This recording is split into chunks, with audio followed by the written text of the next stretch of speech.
We can do that. We can start it. All right. Got it started. All right.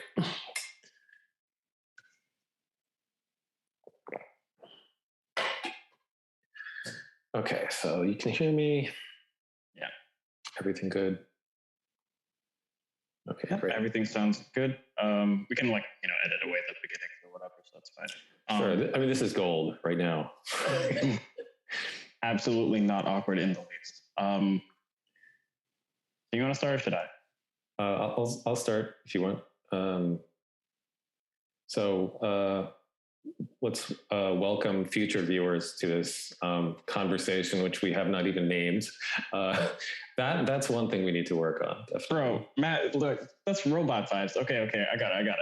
Welcome, future viewers from the post-apocalypse. This is the time, still definitely in the pandemic, when maybe a few people are alive, but not very many. Tentatively, we're calling this. I'm calling this the Promethean podcast. That name is subject to change. Literally everything and every opinion in this podcast is subject to change. So yeah, just hope you're okay with it and along for the ride. I am sort of host, sort of not host, Alikia. You can call me Eli. It doesn't really matter which per se. I honestly, my background's too hard. I've grown up in a lot of places, and yeah, honestly, we're editing that out. I'm not sure how to put a bow on that in my sort of podcasty voice. I'm not sure how to put a bow on that. So, all right, I will hand it over to Colin, our resident philosopher.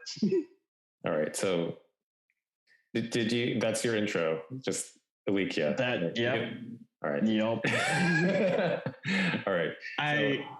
We're gonna work on you to have you elaborate on your background in the future. But so my name is Colin Patrick Barth, and I've described what I do a lot of different ways.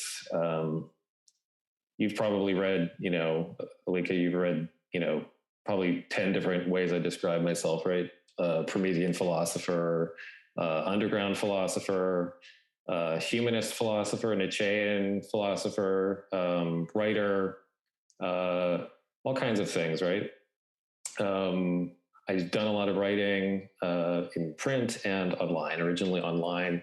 So I have a long history on the internet before I decided the internet was not really worth writing on. But if you go back in time to the 90s, I had probably the first original philosophy website, which was promethea.org. That doesn't exist anymore.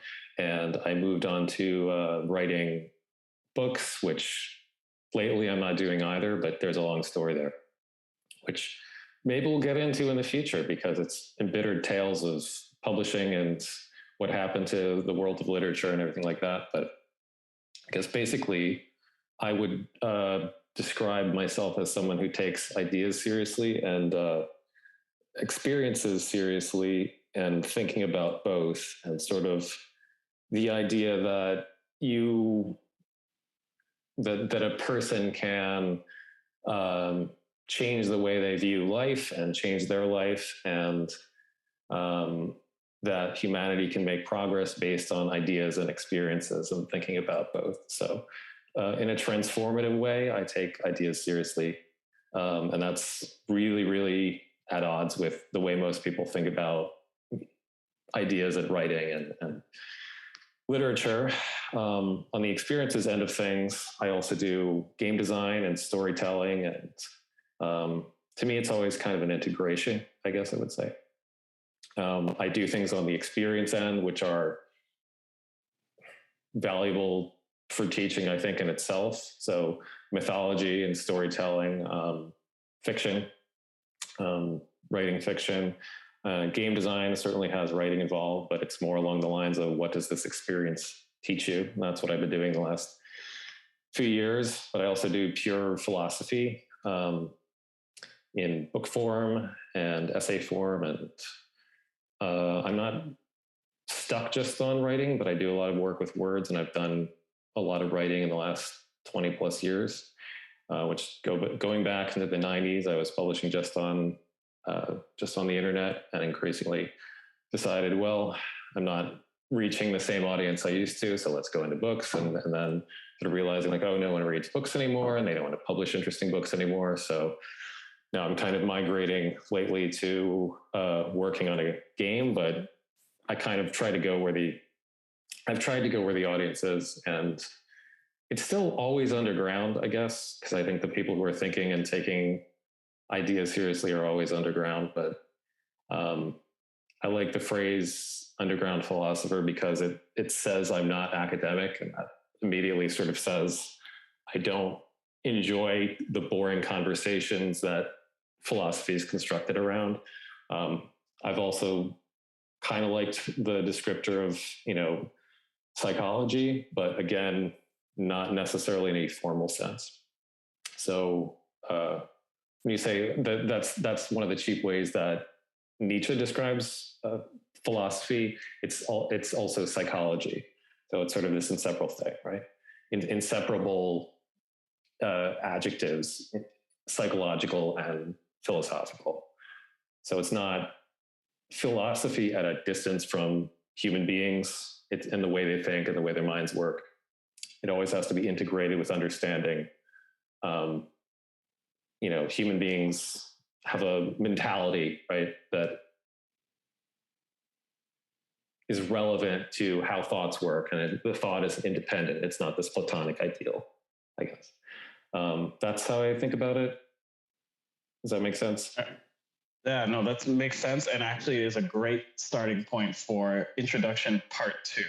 All right, so hello again, viewers. I know it's been such a long time. My name is Alikia.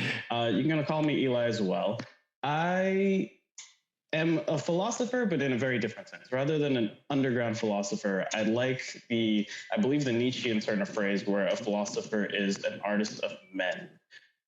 I see it as like ideas are things to be sort of embodied. Like, sure, they're up in our heads and we, contemplate them, but I like to see, okay, to what extent can we pull this down and root it in something real? And I like to think that my background kind of gives me a bit of a heads up, or a bit of a sense for where these kinds of things are going. I'm like being born in Africa, but like born in Nigeria, but I am Congolese, and half Congolese, the other half of my family is Rwandan, grew up in Kenya and the US. So basically throughout my entire life, I just kept moving from place to place, following my father's work.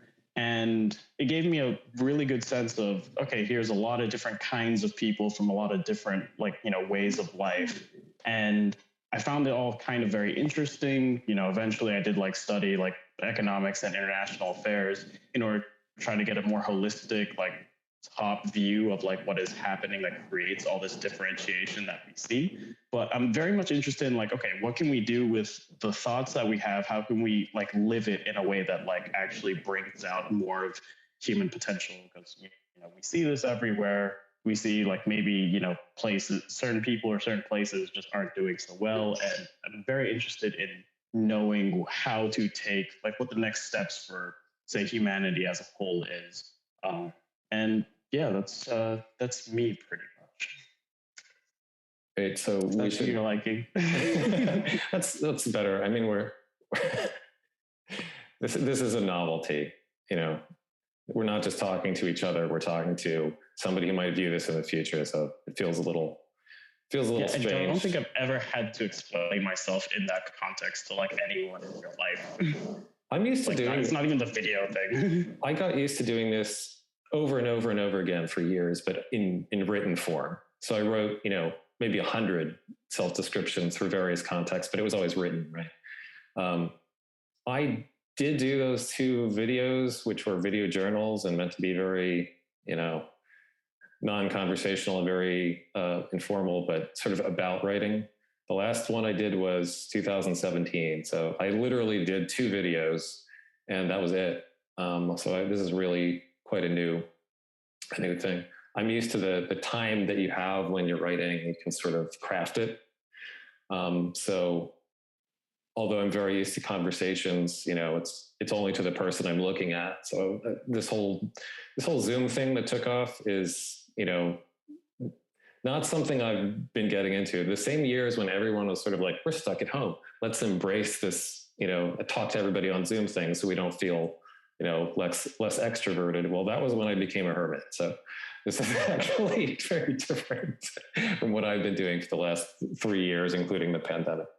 But yeah, we're getting better. We'll get better still. People from the future who will actually watch this. Because and I mean, ultimately, philosophy is a process of getting better about things. Yes. So we're not really off topic. We're not.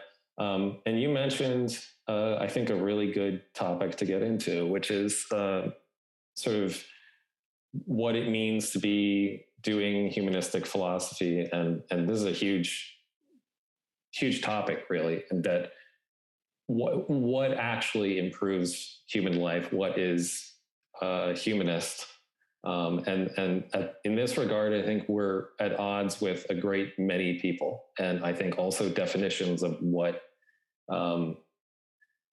of how ideas sort of actually help people and so on. I mean, you mentioned making it actually connect to real life, and I think we definitely share that, and I think that's a large, maybe a reason why you, upon finding my work, sort of connected a bit, that I don't think these things are, just because they're entertaining for, intellectuals to talk about, that doesn't mean they do any good.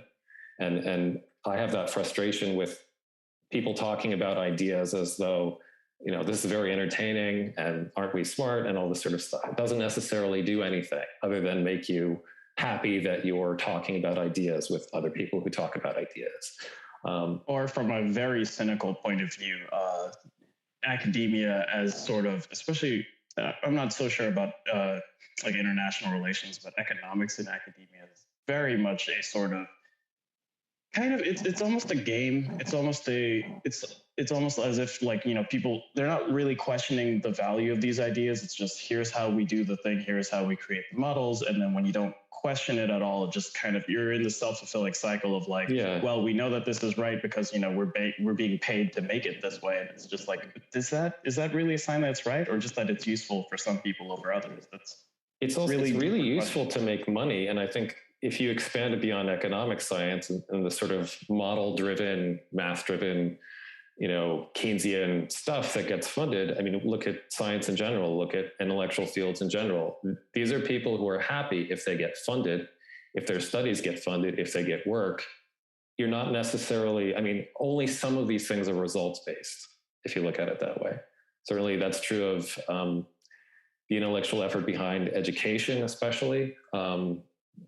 What kind of people you're producing is not really what you care about.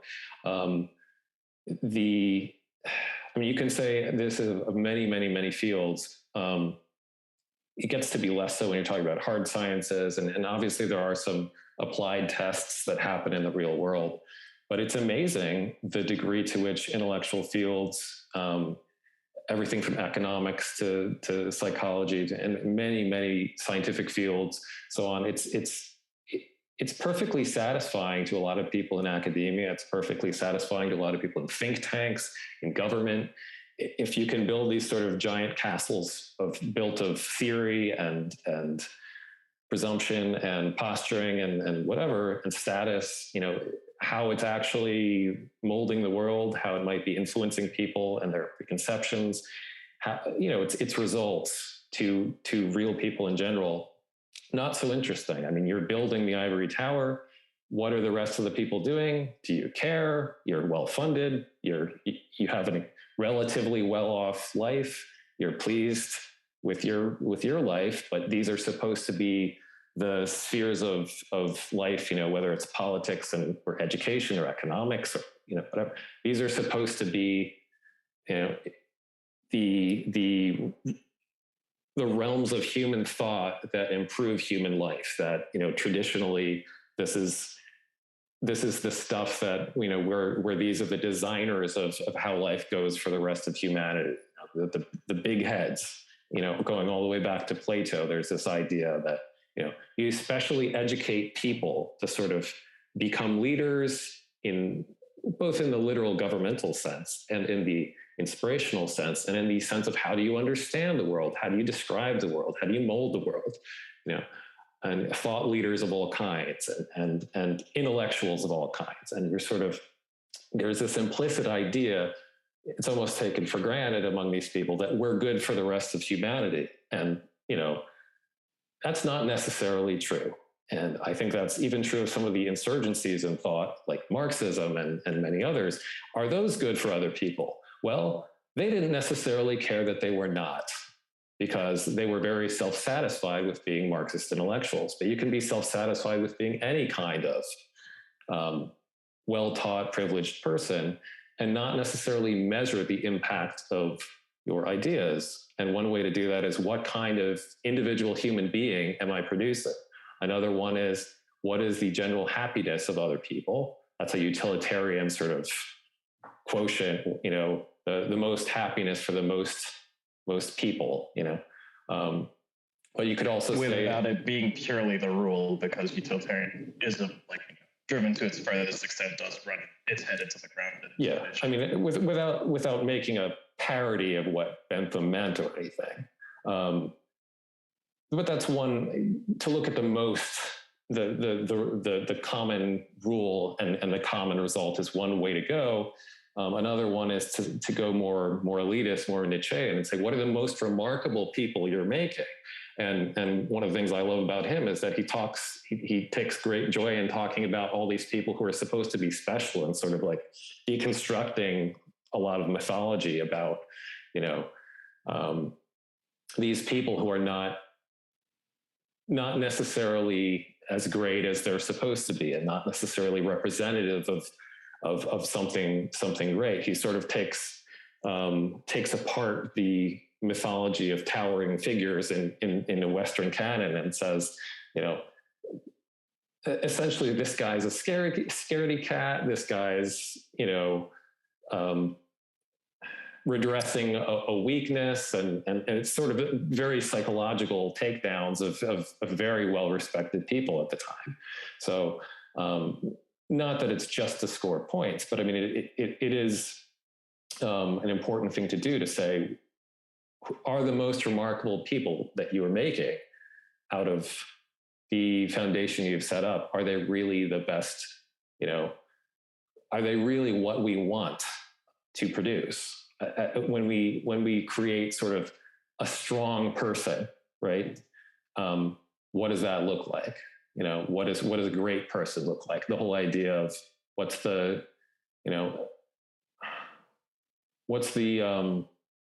most successful, most laudable, most idealized human being like? And he kind of looked at these people who were being produced in the Judeo-Christian tradition and did not think that they were, you know, the most laudable figures after all. And so I'm going to stop you right there. Yeah. Yeah, I'm gonna stop you right there, because I know, like, maybe the attentive viewer might say, this kind of sounds like eugenics-y, you know, like you're just caring about like the elite and like creating this artificial elite and not necessarily caring about, you know, the rest of humanity. And I want to say that, like, the idea that aspiring towards an elite, like not necessarily a great man, because you're not necessarily changing human beings themselves, but like to say that people in general can be better in a not fascist, not eugenicsy fashion is not wrong. I think people, the problem with humanism, well, we're trying to salvage the term humanism, right? Yeah. So there is an earlier humanism, very much sort of like hey, let's kind of have like a secular-ish religion, or let's all get along because we're human, but even if we have different religions, which was nice. And now that word has more or less been lost. And so any type of project for, hey, or any kind of vision for like, hey, humans could be better. Well, you could say socialism is an attempt to do that. But most ideas of like, oh, human beings individually could be better don't, like, there hasn't been a positive project in a long time. There's a lot of regressive, like sort of short-sighted ones. And obviously part of the whole point of this podcast would be to talk and discuss and understand why, like, sort of more protean understandings of human beings don't necessarily, it's not useful to say, hey, humans should all be like this. but that shouldn't preclude our ability to say maybe there is an ideal to head towards. Well, maybe you could. Yeah, a general rule would be less protean, right? I think the protean, attitude about human nature is exactly what you want, because it's changeable and it's flexible to the needs of different people. I think when you have the general rule, that's really saying people are all the same. I would think, one of the virtues of the way Nietzschean philosophy talks about people is that it recognizes they're vastly different, and that one rule does not fit everybody, which is something that's kind of scary about utilitarian attitudes, is that it says, look at all the common people and engineering a better life for them, and that's how you get into the sort of socialistic ways of thinking. But all these people are very different and need very, very different things in reality. And a lot of this is genuinely talking about education. It's not talking about, eugenics. It's talking about what kind of educational experiences and learning you need to be the best that you can be. But putting that on hold for a second, because I think education's really, and culture is more the crux of what Nietzsche's talking about. But going back to the term of humanism, right? I think the problem is it means so many things. And originally it did not mean being secular, but it came to mean that more recently. If there's this phrase secular humanism, right? And you don't sort of hear it outside of that. But in a more general sense, it's talking about certain subjects which are humanistics, for the arts and humanities and so on. That's one set of understandings of it, but it can mean all kinds of different things, and we don't know what it means. In general, I'd say most often it's kind of meant the idea that your value system, or what you're trying to do, is looking for what's good for human beings rather than some other value system. For example, a metaphysical one, right? A divine one, or an otherworldly one, or one that's just for a power system or for a select group of people. In general, with humanism, you're talking about human beings, period. There's an implication, I care about human beings, period. I don't just care about a nation state, a group of people, a race, a ruling class. I don't care about a very select slice. I care about human beings in general. There's an implication you care about human nature, you care about human potential. The human potential movement is one of these things that, over recent decades gained steam and then sort of didn't. Probably because we don't know what that means. We don't know what the human potential movement is using, what it's for. It's again kind of broad, and it was kind of wrapped up with all kinds of stuff like drug experimentation to broaden your mind with LSD. It was wrapped up with all kinds of really, really different thinkers. It's wrapped up with trying out, more liberal social ideas. It's wrapped up with trying out more libertarian economic ideas. It's wrapped up with, more open communication systems and new technology. Early on in the internet, it was really flexing its muscles, saying, this is, we're going to use the internet to unlock human potential. And I was caught up as well in the idealization of the internet and what that would do.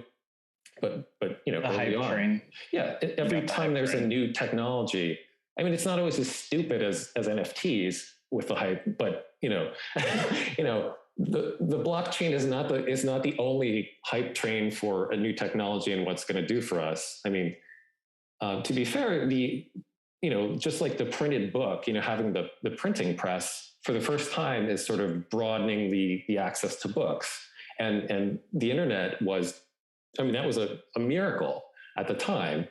The problem is everybody got onto the miracle and started saying, how can I use this to make more propaganda? Very quickly, about 12 seconds later, the printing press is not just spreading, it's spreading Martin Luther. It's not spreading, the wisest, most reflective people alone. It's spreading propaganda and religious wars. Likewise, a bit differently, but you have the same thing with the internet, where it's this big promise. Anyone can go publish their ideas, and you're sort of on equal footing with major publishing houses that have control of how books are made. And the expense involved is, relatively nothing. And you can just go on there, and there are so few people on the internet, they'll actually read you. And there are thousands of people around the world saying intelligent things and meeting people all around the world who also say intelligent things. So you're talking to Arthur C. Clarke and, whatever. You're talking to all the other smart people who got on the internet. And this is before the wave of shopping takes over. And this is before the wave of, social media. And everybody's on this thing. When everybody's on it, it's no longer, this frontier anymore. It's no longer all the most passionate, intelligent people meeting each other, connecting, the switched on people, people would say are meeting up with us.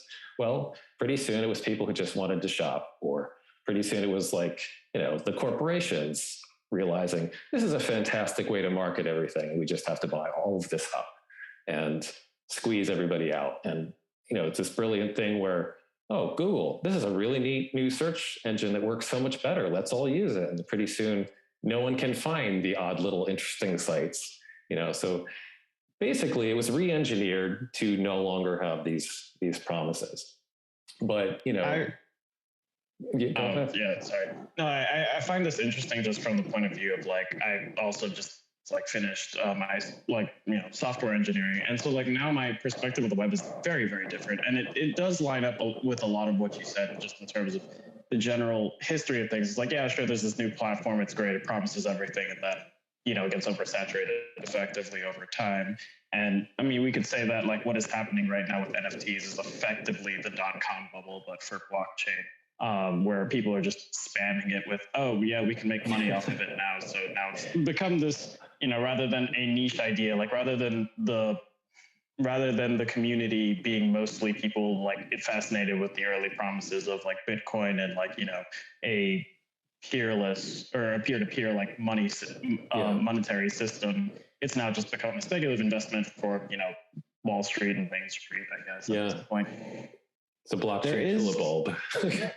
Right. And then there's also the question of aesthetic competition over time. There's the overhead for making a website and having it stand out now is just so high that, they have teams of engineers making all these fancy visualizations and stuff that you can't just get your information out there anymore. No. And I mean, when I started, of course, you had to hand make it. There was no tool that would allow you to blog or something. So it was very special. You cared enough to handcraft a website if you had one, basically, originally in the 90s. So that meant that it implied a certain amount of personal passion for what you were making and doing and so on. Pretty soon, I mean, something as innocuous and, promising as blogging software, which seems very quaint relatively now, I mean, was allowing the numbers to kind of just sweep away the passion projects and the original stuff and whatever. And it doesn't seem like, making things more accessible is going to ruin things, but it sort of does. I mean, because it's a matter of, what's that? It's a principle where the quantity of mediocrity squeezes out quality. I mean, it's sort of analogous to this principle in money, which I can't remember the name of, but it's sort of, bad money drives out good is the principle. But everything's sort of set on an equal the Austrian basis. Concept of malinvestment? No, it is something's law, which I can't remember the name of now. Anyway, it's all websites being equal, the sheer quantity in this analogy sort of, means why is one more important than another? Everything has an HTTP address, on the web. Everything's sort of they used to discuss it as a democratized information, in the 90s. This was a big, oh, isn't this fascinating? It's all sort of everyone's on an even keel, except very quickly you get lost in the fact that it's doubling and tripling in size all the time. The internet was just growing bigger and bigger and bigger. And how would you find anything? That's, Google shows up with the answer, right? But that also means Google controls who you see and who you don't, right? So pretty soon, everything is either a copy of information that's in social media, or it's contained in social media, or it's, a copy of the conventional newspaper, which has gone online. So everything's sort of, um, it's people recirculating links from within social media, which are copied off of conventional information sources. And it's just sort of snowballs doing the same thing that other media did, where it's aggregated and smaller voices are excluded, because the problem of managing information sort of, mirrors what happened in the printed word, where, major sources end up controlling things, controlling access, controlling publication, controlling thought. I didn't really see that coming, but that's a digression, I suppose, from the, this is not really a digression, but this is a subset of what happens with all the thinking about what's good for people, what's involved in humanistic progress. Technology really increasingly dominates how people think about this. So in that sense, it's not a digression. The recognition that technology is always leading back to the same problems. It's not really presenting solutions. It's always going back to the same problems over and over. You're not solving them by coming up with new technologies, because you come back to human problems ultimately. And, the larger question here is what, which is not something that we solve here today or anything like that, which is, how do you describe what actually humanist philosophy is good for, and what does this human potential mean, and what does human progress really refer to, and everything.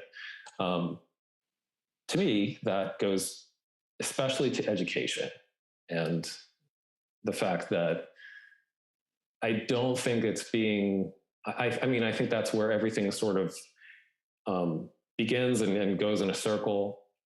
Where you're coming back to what kind of a person you've created through culture, through a holistic kind of education that someone goes through when they grow up. And that's how you really change what you end up with. That's how you really get somewhere with people, becoming different. And, it's not just the ideas that you're exposing them to, and how you're communicating about ideas. It's not just words, it's also the experiences they have, which are maybe nonverbal too, because you're learning a lot from those things. And as much as one of the things I've learned more and more is, I was really into the power of words when I was younger, and like this intoxicating sense that, I, as a kid who's attracted to what words can do in writing, and philosophy, and the power of these ideas to change, life for me and how I was experiencing life, I think, I'll write and change the world that way, right? But as life went on, I realized I'm almost as intrigued by what words can't do, by the limitations of words. And as much as I thought words were, a sexy, way to change things, and I love the art of words, and I'm just in love with writing as a person, but, that hasn't gone away. But one thing that's intrigued me more and more from a philosophical point of view is realizing the limitations of these things, the limitations of words to change things like maybe something that experiences could. The human body, the way our mental nature works, the way our mind works. This is all stuff that really isn't super accessible by words. And there's a lot of nonverbal stuff going on that, we don't necessarily know how to talk about. We don't necessarily know how to access through words. And there's a lot of talking over it and around it. And there's a lot of ignoring human nature, and personal nature, and the physiology and psychology, the way the brain works, the way the mind works, isn't something you just talk to and make it change. And everybody who sort of talks about making life better, making progress, personal development, all this sort of stuff, it's talking to problems which are largely not verbal, largely not intellectual. And it's sort of, you're almost giving them a lecture, like saying, I'm going to wake up early tomorrow, like by telling myself. It's almost like that, and we have this sort of mythology, people who work with ideas and work with words, we have this sort of mythology where we're really plugged into the basic nature of reality, human beings, and sort of we can talk our way through problems. But actually you give them new names. That's all you're sort of doing. You're creating big, complex intellectual frameworks without necessarily knowing how to change the things you're talking about. So you build these great big sandcastles of words that, actual human nature knocks down, possibly because you didn't understand well. The skeptic? What would you say to the skeptic? Because I'm reminded of the old adage that you can't fix a problem using the thinking that created it in the first place. But if the problem itself is human thinking and just what we have as a result of our evolutionary development, if you can't change the base human, can you even change the problems that result from it? I guess I'd say, I'm talking as a skeptic. We have hundreds of years of this sort of, big-headed Western consciousness, the intellectualism saying, I'm going to sort out politics and economics and psychology and religion, and it's setting up these subjects which you create specialized intellectuals to work on. They characterize them, they debate them, they talk about them, they create millions, billions probably of words about each one. They get separated, they get studied, they get talked about endlessly in academia with very specialized little zones where people will go and do this, as well as there are specialized little think tanks, and there are specialized, there are specialties for cracking these problems, if you can look at them as problems, or at least, creating a mountain of words about them, each one. This is the approach. And yet we live with a sense that problems are catching us that are not solved. And you have punctuations in history, another of these things that you're supposed to understand by breaking it down and specializing and studying and creating words about it. You have these events that show that you're not grasping how to improve civilization and human beings by doing this. You have, world wars that broke out that were not supposed to happen because people were supposed to understand how to run things, and they did not. There are a lot of signs that the sort of traditional intellectualism, which is both specialized and wordy, it's sort of consciousness driven, right? You could make too much of the word Western, but I don't know what else to call it right. Because obviously there's intellectualism in the East that is wordy too. It's not a matter of that, but the specialism of it is the specialization of intellectuals is one part of the problem. Using words to master, with the assumption that maybe, thinkers of both of the first order that create ideas and maybe a second order that takes those ideas and applies them and so on, first-hand, second-hand, third-hand ideas. There's the guy who comes up with the educational theory all the way to the teacher who applies it, you might say, something like that. Or there's the historian, and then there's all the way to the journalist that he learned this in college and he's applying it to what he's writing, whatever. But there's a way of thinking about, the world and making it better that's very top down, that's very consciousness down, that's very driven by words and concepts and whatever. And meanwhile, I think a lot of human life is actually habit driven and nonverbal, and there's a lot of what happens that's not sort of under the control of this overweening it's a mentality that's very verbal. It's a mentality that's very, inclined to be bossy. It's a mentality that's inclined to have experts sort of almost subjugate, areas of ignorance, almost like you're going to conquer it. You're going to stake it out and study it. And it's sort of, it's a scientific kind of attitude. Like, these experts are going to come in and tell you what you're going to do when you do everything from raising your children to, the right way to be a citizen to everything else. And it's sort of like, listen to the experts and study this and go through this very formal learning and this very verbally driven, setup of your education. And it's sort of like these symbols and words and depictions are mistaken for the actual things they represent, the actual experiences they represent, you might say, or the actual human beings. And it's sort of that, mistaking the map for the territory problem, I think, where there's a lot of depiction of humanity and human life that's not accurate at all. And it sort of can't be, in a sense, because how do you depict the nonverbal, body-driven aspects of human nature? How do you even, you're driven to sort of very loose metaphors for things in a sense. And you end up thinking those metaphors are, the way human beings actually work. And the models you're making up, whether it's, thinking everybody is really contained by nations or races as in terms of collectives, for example, and when they're not, that's a good example. Or sort of thinking that, everybody's the same and the way they behave is the same. And I can sort of describe economic life that way, as opposed to saying it's more subjective. There are a lot of ways in which your, the glove of words or concepts doesn't necessarily fit the hand, right? I think it's sort of a problem that I do see myself as a skeptic of sort of like this tradition I, in a way, come out of, where you go to this university and study, these areas,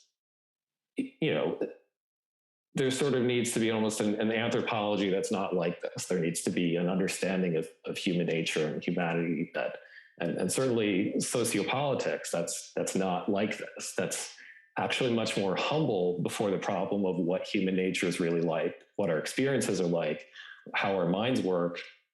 And, what we've been doing in the intellectual world, in a sense, is, what human beings have been doing is sort of distancing themselves from somehow what works, thinking they're getting to the heart of things when they're not. So I'm very skeptical about my own profession, in a sense, being a philosopher. Like, I deal in words, and I deal in, as a storyteller, I deal in writing stories about things. But in a sense, this is never going to be as immediate as someone's, for example, visceral experience of the world. What you experience viscerally and with your senses can maybe do things that I can't do at a distance, writing a book for you, right? And I think with regards to skepticism, there isn't quite so I'm trying to imagine the academics' response to this. And there's a lot of academics that have sort of the perception that because you're talking about the chain of the first order versus second order, sort of knowing or modeling of reality. And between the theorists that come up with it, or maybe the academics that sort of discuss it and build that theory further, a lot of them, maybe because they have an ivory tower, but a lot of them sense a disconnect between here is what we think should be happening, especially in the social sciences, and then here is what politicians and policy actually ends up making happen. So then it becomes this kind of tag along between, we had the theory, but it wasn't ever actually implemented, or should you have accounted for the fact that it never was going to be implemented if you actually understood how people work, and therefore your theory was useless to begin with? I think those are both different interpretations of what happens in that situation. Well, doesn't that sort of muddle what you call the descriptive and the normative, right? And that's the should and the does here. The academic is supposed to sort of describe how things work, right? Unless, of course, they're in a field that's trying to decide what's the wisest way to be a politician, Machiavelli saying what's the best way to be a prince. If you were doing that correctly, it'd still sort of be descriptive, saying, how are rulers generally acting? I have to take that into account. How is someone in that position likely to act? If I don't take that into account, it's not a good theory. It's not a good practical theory, right? But it's very hard to critique one's theory when one has the sense of it was never really applied, or was confounded by these other things that I cannot control. See, but actual humanism would have to say, what is actually happening with real human beings, not in some ideal case. When you're political science fails, it's wrong. It's not, it's that simple. Because it's about actual politics. And if you had some idealized idea of how the UN would work or the EU would work, that doesn't take into account things like greed and ignorance and, you know, the profit of factions and things like this. And I mean, amazingly, a lot of these internationalists creating theory about these organizations completely wrote out of the picture nationalism, completely. And they were shocked and surprised when, lo and behold, these movements come back because they were wrong about them going away in the first place, because they thought these things are so backward, surely they'll just bow before the EU and be gone. No, they were not. And I knew that a very like linear concept of history of just like, you know, I mean, but that's literally the way some of these people would write about history. The conventional history is ending, and so I mean, Francis Fukuyama's End of History has never made me more mad at a title ever. But that was goofy. I mean, in the first place, any of these teleological progressive ideas about history, going back to Hegel, were always goofy. I mean, none of them really realized or wanted to realize that you are constantly dressing up human beings in new ways, but they're always going to be doing the same things. It's not to say, I condemn human nature, it's greedy, because that's, I think, a tired answer. It's to say, who's attracted to the roles of power and what kind of person is that like, and what does it encourage within them? They can do whatever they like to other people. What's likely to come out of people in that position? You know, like, think about it as though this is not some grand picture of government and, you know, big, impressive events. Think of it like it's anybody you know who gets that position, that role. Like, would you trust yourself in this position? Would you expect them to be generous or greedy? You know, what do you think will happen to anybody you know who is a human being? And these people aren't so different, except some of them are probably just narcissists to begin with who really like the idea of that kind of power. But I mean, when you have rulers disappointing you, I think you're being naive because you thought for some reason this would be better this time because you have new names on it. You know, you have larger structures. You've written a whole new theory for it, you know, phenomenon like, you know, first it was Napoleon shouldn't have happened. Then it was Hitler shouldn't have happened. You know, all the wave of fascism before Hitler actually shouldn't have happened. It was the brave new era of internationalism. Why is this happening? You know, all these people who don't understand, they're in the position of wishing with their words when they should be describing things. And politics is not a happy thing to describe from my point of view.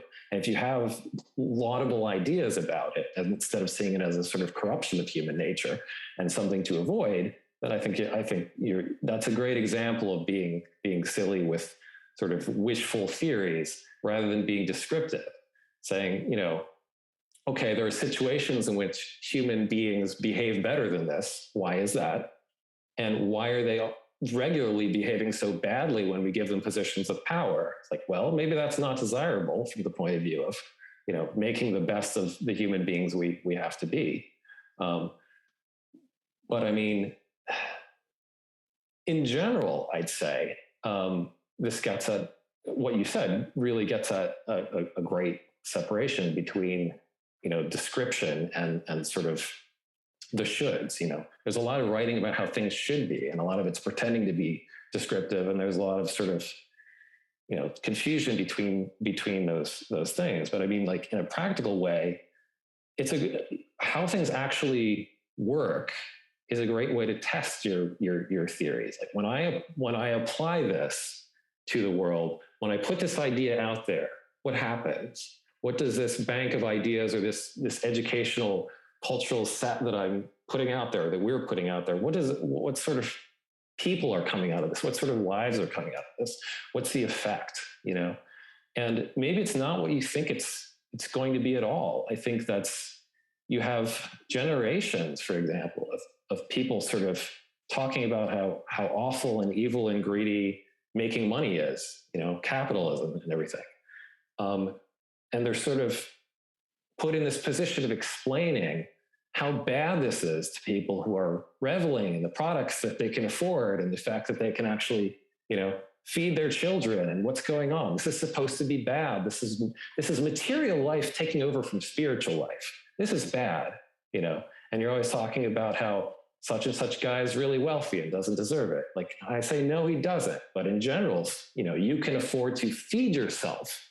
You can afford to buy stuff you don't need. You can afford to buy, you're working hard. Do you think they didn't work hard in the agricultural past, slaving away? Of course they did, and it's sort of like, this is an idealization in lieu of the reality, which is, sure, people are stealing from you. People are tricking you. People are, doing all kinds of things within the system, using the freedom that they have to do. To do that, to manipulate people with ads, to use the government to get contracts they don't deserve, and all these things, despite all the awful stuff going on, which you can sort of always pick at, and somebody's getting ahead. This is looking at the world as though justice is a real thing, as opposed to, generally speaking, if I have a certain amount of economic freedom, not an ideal amount, but if I have some versus less, how are the material, and that is to say real lives of people, improved, or are they worse? When I took this away, the ability to invest freely for people to make gross amounts of money, when I took that away, what happened? Did I get a paradise? No, I got misery under socialism, misery. So instead of admitting that, all these intellectuals who are trained to say, this is going to be a bold new paradise with brotherhood and whatever. All these, French intellectuals who inspired the Khmer Rouge, for example, like they didn't overnight say, my God, we were so wrong. Because of course you're attached to the idea of what should be. And that's, to you, is able as an intellectual to instruct reality as to how it should be. You're actually instructing common people who are better off, who actually think more about the material than the conceptual. You're telling them they're worse off when they're better off by their own feeling, and you're telling them they're better off when they're worse off by their own felt poverty. So you're completely, this is, to my mind, exactly the sort of gross excess of the the elite versus, people in general. Like, I'm an elitist in some ways, but I'll always say the only person who can tell you whether your life is appreciably better or not is you, because you're different. There are many people who don't want to get wealthy and don't want more stuff and whatever, but you compare them to someone else, to most people. Most people do not choose to live as monks, for example. I'd never tell a monk he has to have stuff, and I'd never tell most people who want jobs and iPhones that they're just wrong. This is wrong for them. At least on that point, I think most people's understanding of capitalism, or the idea that whether or not someone deserves the money they have, is very much always built around this idea of subjective value and value. It's almost like everyone has an inbuilt labor theory of value. It's like, well, if this person has a billion times more money than me, does that mean he worked a billion more hours? It's like, no, obviously the value of the work that was done can be higher than how much actual if you were to quantify each task that he did, no, he did not do a billion more tasks than you, but that's not the point. Yeah. The way value actually works is that it's subjective. Whatever someone will pay for it is what it's worth. Period. If someone gets it in their head that pepper is worth the same as gold, black pepper, then it is. And sometimes that's informed by supply in history. Sometimes it's just, the fancies that people have. And I don't know why, I have no idea why an ugly NFT of some, starlet's butt or whatever is going to be worth $1 million, but we see ridiculous stuff like this all the time. Somebody sells a chicken nugget on eBay that's worth $3,000.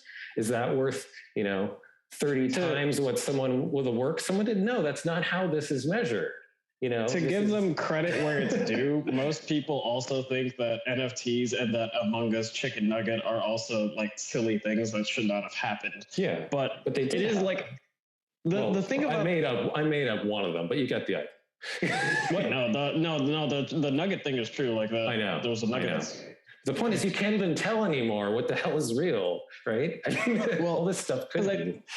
I think the whole thing with like the subjective value, it's like, oh, like, it's almost like it's a naivety. It's like, oh, what I do, I find valuable, therefore I should be getting more for it, kind of thing. Because like when you phrase it as sort of like people can, like, if people want more things, then yeah, they're going to have to play the capitalism game a little harder in order to get it. Most people think that they already are playing the game and that they should just be getting more for what they have. Like, that's part of the issue is people aren't aware. Like, one of the things that my background has made me obviously aware of is that, like, yeah, working hard and like your standard of living are very decoupled. Like, people doing the hardest work have the worst like standards of living, and therefore because they're not the same. Yeah, it's about the framework in which you're doing the work, the infrastructure around you, and the ideas that allow you to know that, from one point of view, this is a pile of sand that you can scrape together on a beach. From another, it is silicon chip. Like it's what you know how to do, and the infrastructure in which you do it, and the other people helping you, and the whole history of all the processes involved in doing things economically. And it's all part of why one person's hour is worth a considerably different amount from somebody else's.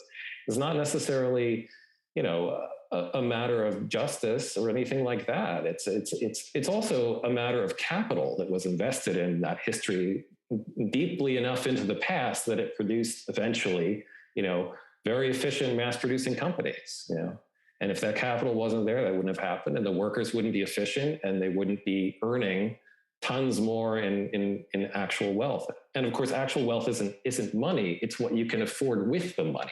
And that's the part where that keeps going up and getting better, regardless of the fact that, the share that's taken out of your earning might be higher, and the inflation is taking away from what you're earning. It's just that the efficiency of what you can create and earn is getting to be better and better and better. And that's partially technology, and it's partially capital. But I mean, it's a matter of what productivity is a moving target completely. Yeah. Like if you're, especially like with outside of like hourly gigs, which might have something to do with productivity, like when you're on salary, they're paying you for this nebulous sense that over the course of a year, you will have been productive in the company to some regard. Like there's they know very that's not really every itemize hour. That. Yeah. They don't really know how to itemize like your actual contribution in like a vast network of tasks that are put together to form an enterprise. And waste is a real thing, and whatever. It's just that generally speaking, people are doing effective things, or at least they're doing things that somebody values. And of course, that's a part of the subjectivity. It's not always objectively obvious that something is going to be valuable, and sometimes it's sort of, this is only valuable in this culture which has weird ideas about what's valuable. And I mean, this is where I take issue with it. This is, I wish I could help other people see things differently as far as the chicken McNugget. And, I don't think people should become billionaires because I had a pop hit either. Sorry. But I mean, I don't think anything that is popular should necessarily earn that kind of money, but that's my should as a person. And I have no right to tell someone that they can't buy it. I just wish they realized, oh, literature is worth something. Maybe I should devote a little bit to that. That actually will enrich my life. I'd love, from my own point of view, to alter the world in my direction a bit, to not forget about, the legacy of literature that they are inheriting, or, art that's not NFTs, or, all the, things that aren't necessarily popular currently. And I'd really rather the actual craft of writing philosophy and stories that are worth a damn. I really wish that had not become sort of our modern scrimshaw, like, oh, that's an interesting thing to do, but I don't pay for it. That's free. That's just, you put that on the internet, or I pay $1 for it when it's, actually valuing this stuff culturally is really, on a voluntary level is where I would sort of focus, as opposed to sort of saying like, I wish I could force other people to have my taste. That's not a great place to be at. Yeah, it's that, and just like the time delay of anything, like the value that a set of ideas may have to the world. Like it could be invaluable in the long term, but in the short term, no one knows that, so you can't put a price on it. So unfortunately, some things are just put out for free because even if they might have value in a very long time, no one can estimate that now. Yeah, I mean, that's a huge problem with philosophers and thinkers and artists. This stuff that you make now, people might hate it. 200 years later, it's like, whoa, what a great and amazing man. He's one of the greatest artists / musicians / thinkers of all time. At the time he died poor. This stuff happens all the time in history. Let's just say people didn't adequately reward lots of really, brilliant, creative, insightful, sensitive people. But this is our cross to bear. That's, it sucks when you're like, I, as an artist, know that I put my heart and soul into this thing. I know it's worth something. I know it can change someone's life. I know it can change their thinking. I know it can make their life amazing, but they have to engage with it. They have to want to engage with it. They have to shut out, crap long enough to actually put effort into this thing. And sort of people have their own, I think, increasingly distracted timetable for that. And it's not the timetable I wish they had. And maybe the culture now is uniquely able to reject things you have to pay attention to.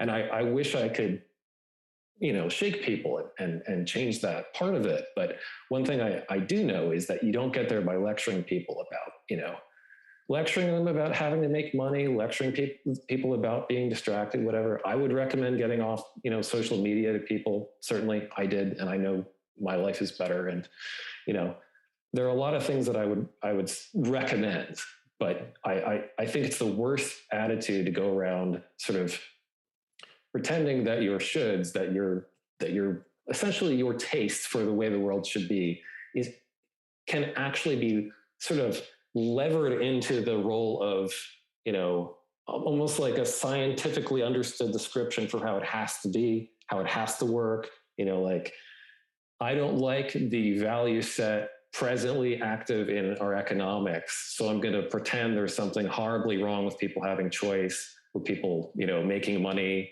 with people earning money. No, clearly you could, in a different culture, be earning money for something that's, from my point of view, worth more, worth more to civilization, worth more to a profound human life. But I mean, that basic structure that people can choose how to invest their money, their capital to what they want, I know is, as a basic structure, far preferable to, bureaucracy telling them what they have to do, and rulers telling them what they have to do, and opinion makers sort of instructing them on what's true and what's right and what's useful and what's just. I mean, I know exactly what that leads to. We have plenty of that too. Let's not pretend. I mean, that I dislike the pretense that we live in this free society also. That's all, where people are making all these decisions, but they're not, really masters of their mind. Because a lot of decisions you're not making. I mean, a lot of it, you are following orders. A lot of it is, tastemakers shutting down alternate ways of thinking, and people making rules about what you can see and learn, and also what you can do. And a lot of it's just like habit and tradition. Yeah. Yeah. It's habit and tradition. There is an inertia of change. Yeah, and I think the habit is actually more at fault. And again, the nonverbal obedience to habit is more at fault than someone obeying ideas that they're told. It's more that you as a body are more likely to automatically do the things you've already been doing, and as an aesthetic animal, you're more likely to react as you previously reacted and so on, rather than change. It's more that than like you're being instructed by a dictator to do this, that, and the other, and you're forced to obey. It's not as much about an alien force, forcing thoughts on you and forcing behavior on you. It's not as much about that. And I think that wouldn't work, frankly. It's more about getting people to be acclimated to behavior that other people want them to have. I mean, but on the other hand, there is some forcing, there is some obedience, there is some dictating to people. And generally when it's too out there, they don't like it though. They react against it. The trick sort of, if you want to mold society from the top down in this aggressive way, is to sort of not make it obvious. You sort of get people used to it, but let's not also pretend that we are really free to act, even if with what we want to do. Because even in the best of circumstances, there's an immense amount of your own work taken away in taxes, for example. You're not choosing it. One of my huge problems with, where I come from in America and my desire to move away, a lot of that was, I don't really want my taxes to go to the Eternal War Project. I think that's the best example of something that I personally have a problem with paying for, and a lot of people have a problem with that. It's not like they ask you, what would you like this money that we took from you to go to? No, because if you take it, the whole point is you're going to make the choices for that person. They're not going to pick this, and if I asked you, you wouldn't say, yes, I'd like to blow, the cost of a house on bombing people on the other side of the world. I totally think that's worthwhile. No, obviously that's not what people would do with their money. And by the way, yes, we're getting to the point where every person in the United States owes supposedly that amount of money just by virtue of living there, much of which has gone to, warfare. It's this idea, it's pretend money, but anyway. So to encapsulate a bit, like in this sort of project of renewing humanism, at least in the minds of most people, we have the idea of subjectivity, of like subjective values, that people are individuals. They need to, everything is sort of a case-by-case basis. You can't make cheap and easy generalizations, and you can't really go from like ivory tower models. If your ivory tower models don't work, it's not because of the people, it's probably because of your model, or at the very least the institutions by which you attempt to implement your model. So from there, if anything is to be an ism, we are making some generalizations. And I would hope that their generalizations sort of like a little bit more substantial than choice is good, human freedom is good, because we can kind of accept those things. I think most people can to some degree, but that doesn't really get us from here to there, as most people. No. I mean, you can misuse freedom too.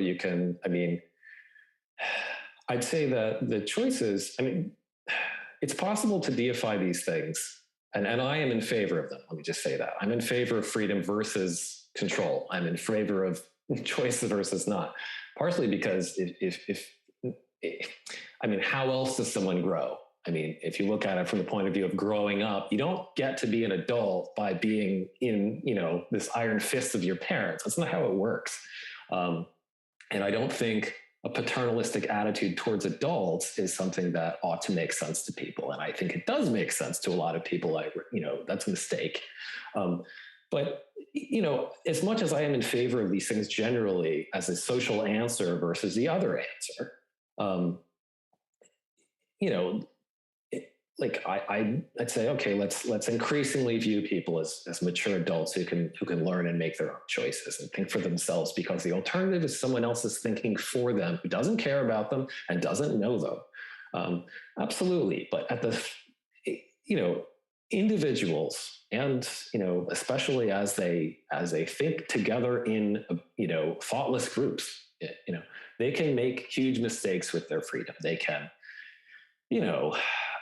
based on their preconceptions, they can take that choice and make idiotic choices or destructive choices or whatever. But in this case, you're setting up someone who's you engineer someone who's not ready to be on their own and making their own choices. And then they say, see, this guy's picking idiotic things to do. But were you not in charge of how this guy got to be, an adult? He went through your educational system. He went through your idea of learning about the world. You taught him how to be a good citizen. You taught him how to make choices about what was valuable and what wasn't in the market. You taught him about science. And now he's rejecting your vaccine. Why? You had the job of running public education this is what governments across the world did. If they screwed it up, are they not to blame more than the 4-year-old who went through their 5-year-old, 6-year-old, whatever? You had this kid for years and years, and you created the parents in a way indirectly too. You had the brainwashing system in place. You had control over what young creatures were picking up along the way. You wrote the textbooks. If your actual education prepared them to think, that wouldn't be happening. But it's not an actual educational system in that sense. It's a brainwashing system. It was designed not to create thoughtful,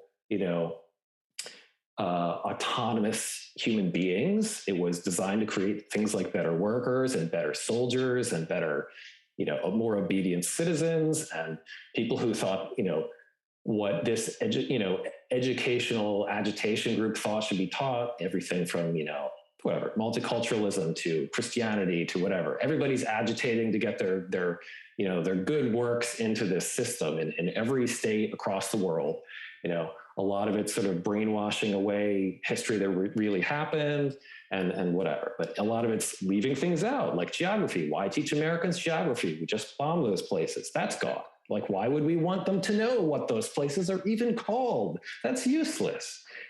So and it's not just about brainwashing them. It's also about the fact that you're sort of by failing to teach them to want to learn and to light that fire, you're actually sort of putting them in a pen. And it's sort of like almost your greatest crime is neglect, not brainwashing. Like, you take how many years to teach someone arithmetic?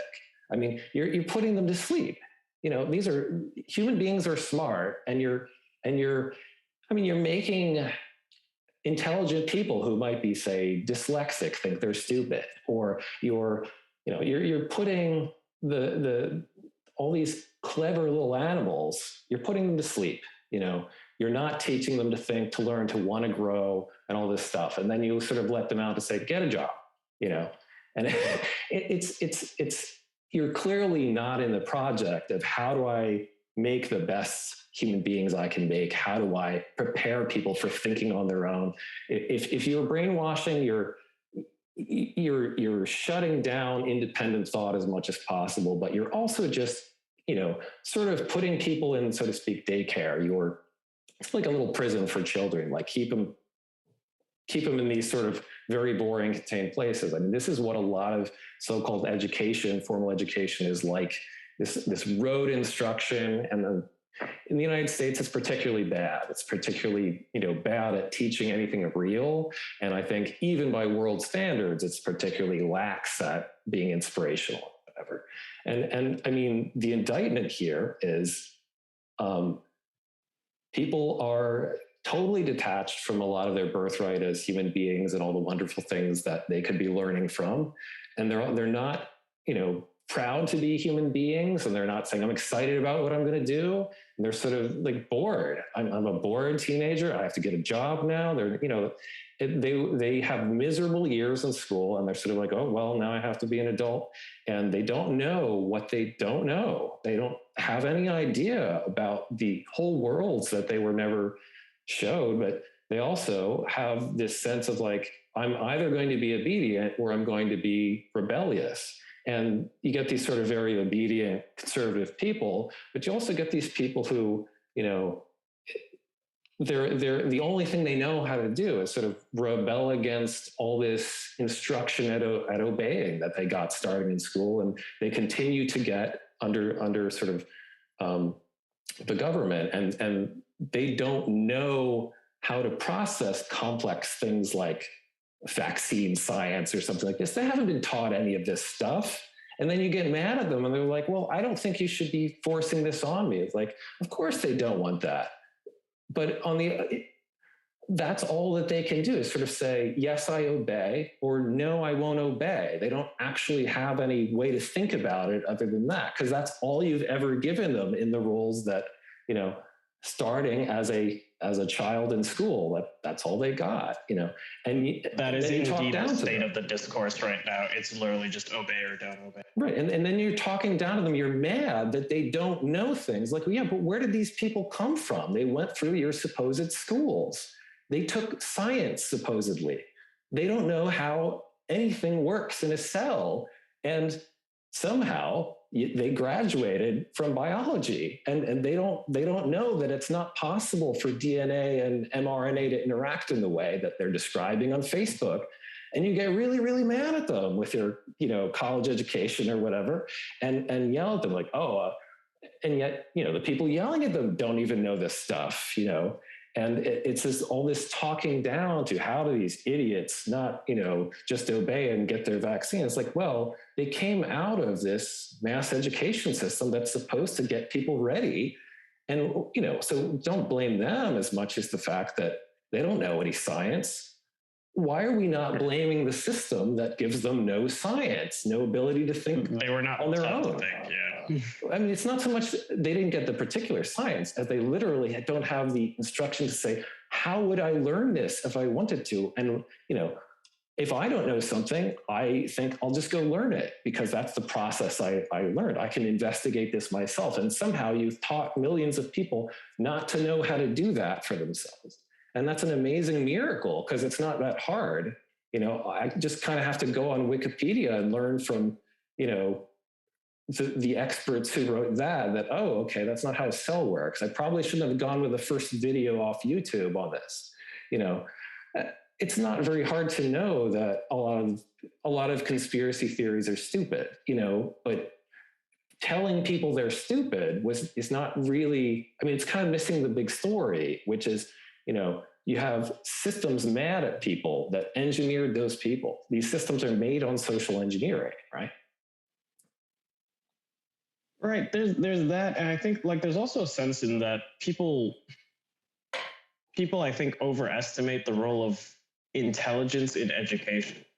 I think there's very much, because, you know, the system is as flawed as it is, you know, the people who happen to come out of it and are still able to think, it's like, oh, well, you were just intelligent. And it's like, I mean, sure, like intelligence might help you be more educated, but it's not like the be all end all, because otherwise, why would you, like, you know, you could just screen kids out for capable of learning, not capable of learning. I think Brave New World does that. I think like the Gamma class is just not even worth anything. But like people aren't like that, and usually, you know, there's always different approaches to education, and we know this because we can look around the world and just see, like, you know, I think, yeah, this tangent on education reminded me, like the Dutch like school system just allowing kids like more, just there's more general freedom, or like kids like commuting to like school on their own, like just makes them more responsible. But like you kind of have to like urban plan a city that makes it even likely that like children can go out by themselves and do things, so that they're not just like ferried from school to home, and like, yeah, they get a more embedded sense of being part of their society because they're allowed to just walk around. But that's just in the design of the city. Again, that's experience. I mean, that's the difference between your personal visceral experience and, you know, just instruction, you know. But yeah, and then on the higher end of things, there's like, we do know that, like, say Finland has a great education system. Why is it that we're all still, you know, in the US or the rest of the world, you know, dilly-dallying and like, hey, we can see clearly that they get that great results out of what they're doing with like less schooling in the sense that most people are aware of. Why not just adopt that? Well, because we have, you know, bureaucracy and decisions being made for people, and, you know, again, people not being aware that other options are out there. It is sort of global. Yeah. I mean, I think honestly, I'm not sure that any national system is that great, but it's easy to be better than the United States. I mean, I'm incredibly critical of the United States educational systems. It's less a national thing and more just it's an approach to education. It's rather than, you know, children are just in factory batches, like, you know, they go from grade to grade to grade. That's the Prussian model, you know. Right. So rather than that, they have a more, like, for large chunks of time, a teacher is given a set of kids across multiple years, teaching them that content. But it's also because of that, they understand the individual children well enough that they can tailor their actual approach. Like if a kid needs something different, they can be like, we're just going to have you doing something different in class today because you just learned better in that context. Teacher can only make that calls when A, class sizes are relatively small, and B, they have kids long enough, and there's an incentive to know the children at some point. They're like both almost therapists to a degree of the children. Like they're almost their personal counselors as well as their teachers. So mentoring is part of what's missing. You're handed off, this class is handed off from this person who's, sort of like watching them as much as anything. You're minding the children, like trying to control their, wayward impulses. I guess I'd say even if some countries aren't as tempted as others, probably because they have less, sense of national power. I mean, you get an ugly set of results anytime you have the temptation to, which goes back, to be fair, to ancient societies. You get this temptation to sort of control generations by running the school system in a centralized way. And this literally goes back to Sumeria. The adults get to impose their idea of the world on these little larvae, basically, who don't know anything. The fact is that our human nature is very programmable in a sense. You can't change the absolute ways in which it works, but you can give it, scripts that it will pick up. For example, the moralist sense that we have, little kids are ready to be taught what's right and wrong, what's ugly and gross and foul, and what's likable and beautiful and nice.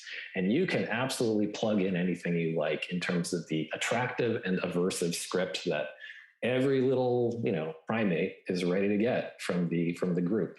Do we like this or do we not like this? And almost as a baby, like you're ready for that. You're ready to know what is likable and what's not, what's moral and what's good and what's bad. How should I value? How should I value in an aesthetic sense and in a moral sense? And I think there's a continuum that connects those. I think it's easier to see that, say, whether or not you like a certain kind of art is aesthetic, or whether you find it disgusting, or whether you find behavior moral or immoral. One of the great insights in Nietzsche is that there's a connection between those two. It's really about aversion and disgust and attraction and so on. And there's a continuum there. Everything is sort of aesthetic and moral in a continuum, right? I tend to hold it more as it's just a straight up overlap in that there's like an aesthetics of objects or experiences, and then there's an aesthetics. Right. It's an over. That's the point. It's those things are not separate. Like what's moral is all, what's good is attractive, is beautiful, is nice. I guess moral is a subset of aesthetics. Yeah. Yes. In a technical way, you could sort of say that as the point, but the point is also that it's not something that's inherent. It's culturally instructed so that, for example, Europeans seeing, these West African masks thought, oh, this is creepy and weird and this religion is dark and whatever. And when you live in those cultures, that's not how you feel about it. Cross-culturally, it's this, it's conflict between totally different views on something, right? Things that are dark and objectionable and whatever, Aztec sacrifices, which are life-giving, those cultures, the cultures that are gone now in Mesoamerica, you come in as a Spaniard, you're like, this is incredibly sinful, it's just, but moral and aesthetic reactions are culturally programmed. And so, that's a great example of, you as a parent, you as an older person, you totally want that little kid to share your views of what is right and wrong, how the world should be, what kind of people we like, what kind of people we don't, all that kind of stuff. It's immensely flexible. It's like for the technically minded, it's an algorithm that you can plug a variable into it, and the output is that little kid will like that thing or not like that thing. That is how receptive you are. You cannot get rid of the entire program of, you can't get rid of the engine that is the algorithm of, moral or aesthetic reaction. That's human nature. You can't take that out. You can say, make it, more or less prevalent in a human being by encouraging other things. But someone's always going to be capable of reacting in an aversive or an attractive way as an organism. Like, I want to be near this thing, or I want to be away from it. Right? It's actually kind of simple. We need this reaction as an organism. It's a evolutionarily advantageous thing to have, and that's why we have it, and you can't take it out. So this is an opportunity to sort of stick in your variable into the good slots, the bad slots, the aesthetically likable slots, or the ones we don't like. And so you always get the adult desire to instruct groups of children, like, you shake your head as an adult, and all the other kids go, oh yeah, I hate that too. It's just like, it's primates watching the other primate tell them what they're supposed to think. What do we think of this? And most people, unfortunately, look around in the room and they think, what do the other people think of this? And that's how it works. As an adult, you continue to get an instruction of what you're supposed to think of something. And that's how most people, unfortunately, get their aesthetic reactions to all kinds of stuff. Like, you follow along so much in terms of what you think that without noticing it, that it's this incredibly poisonous temptation, especially with a little kid, to do when they're really malleable, right? I mean, if in watching a sitcom that is not funny, you find yourself laughing because the laugh track is laughing. Like, that's the kind of human beings we are. Like, we follow along way more than we like. You follow the mob around you.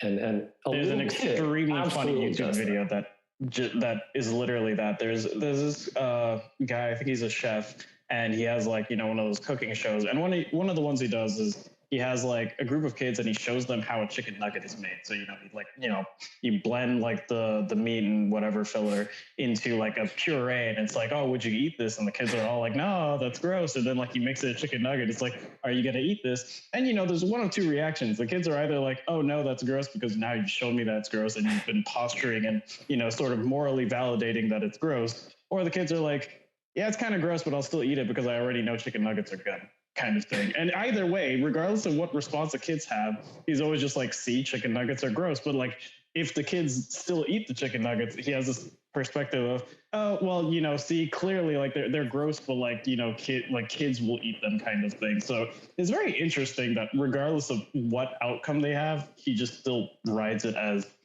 this is inherently gross, but children are willing to do gross things, and therefore it's fun. That's why they do it. Yeah, I mean, well, why is it we think a paste is gross? I think we associate it with industrial processes, but why do we think those are gross?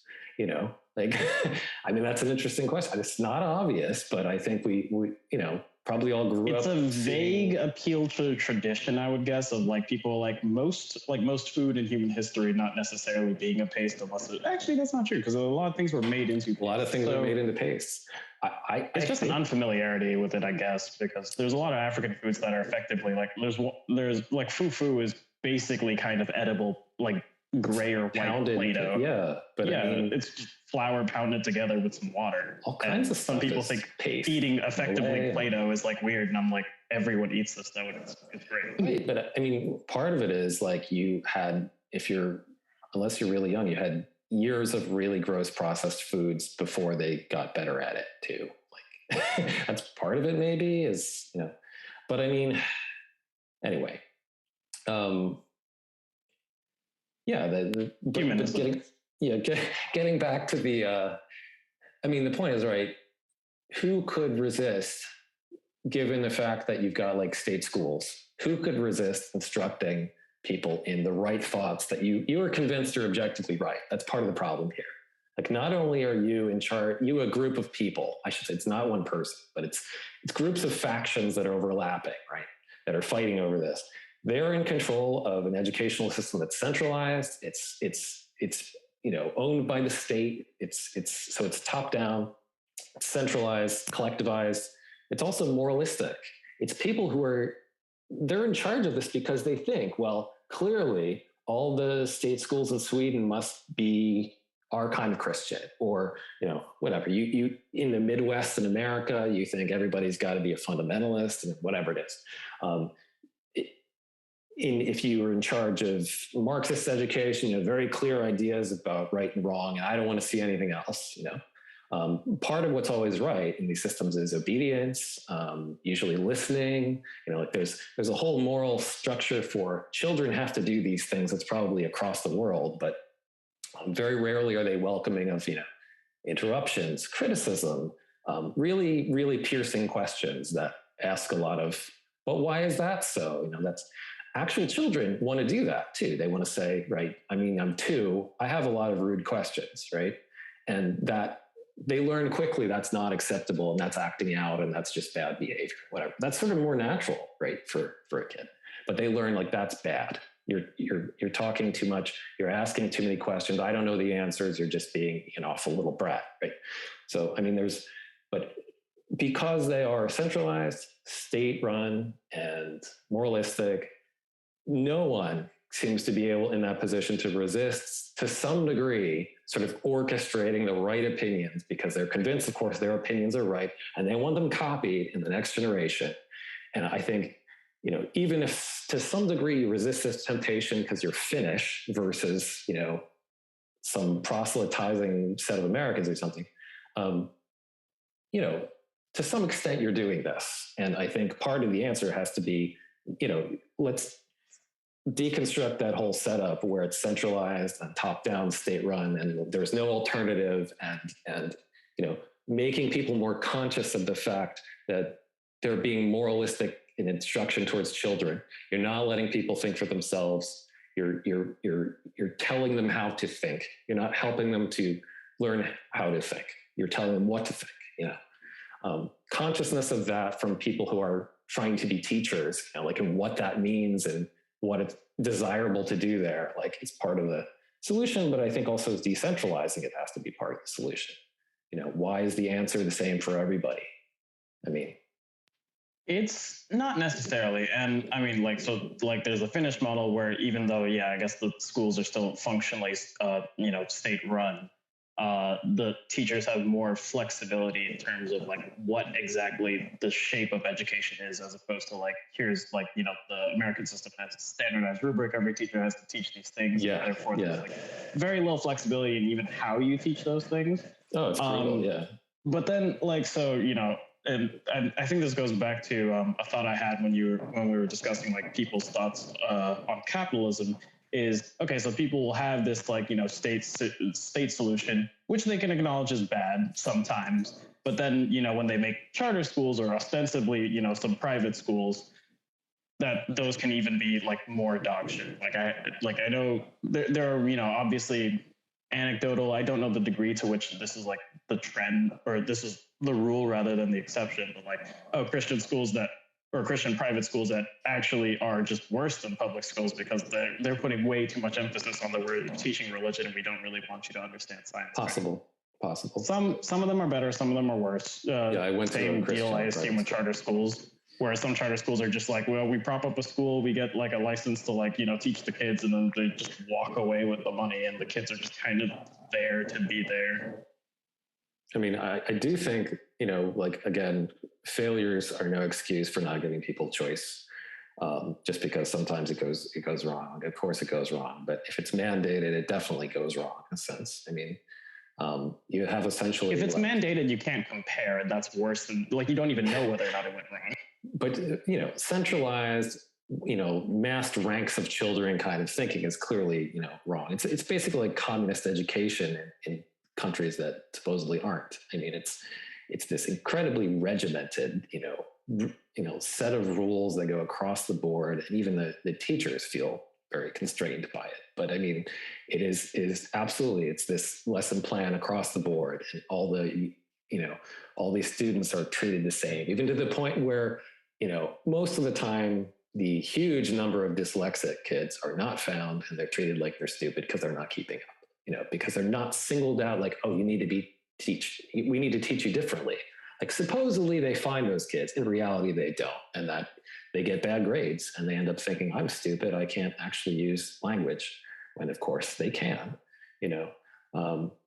So in one way or another, huge amounts of human potential are squandered, in these institutions. And I mean, I think that's guaranteed if you have a collective attitude about it. And it's guaranteed if you have a top-down set of agendas, which primarily will be, political and, religious and all these other things. It'll be like, how do I get my agenda to filter down to these kids? And this is a long way of winning my game in the world, basically, with my religion, with my politics, whatever.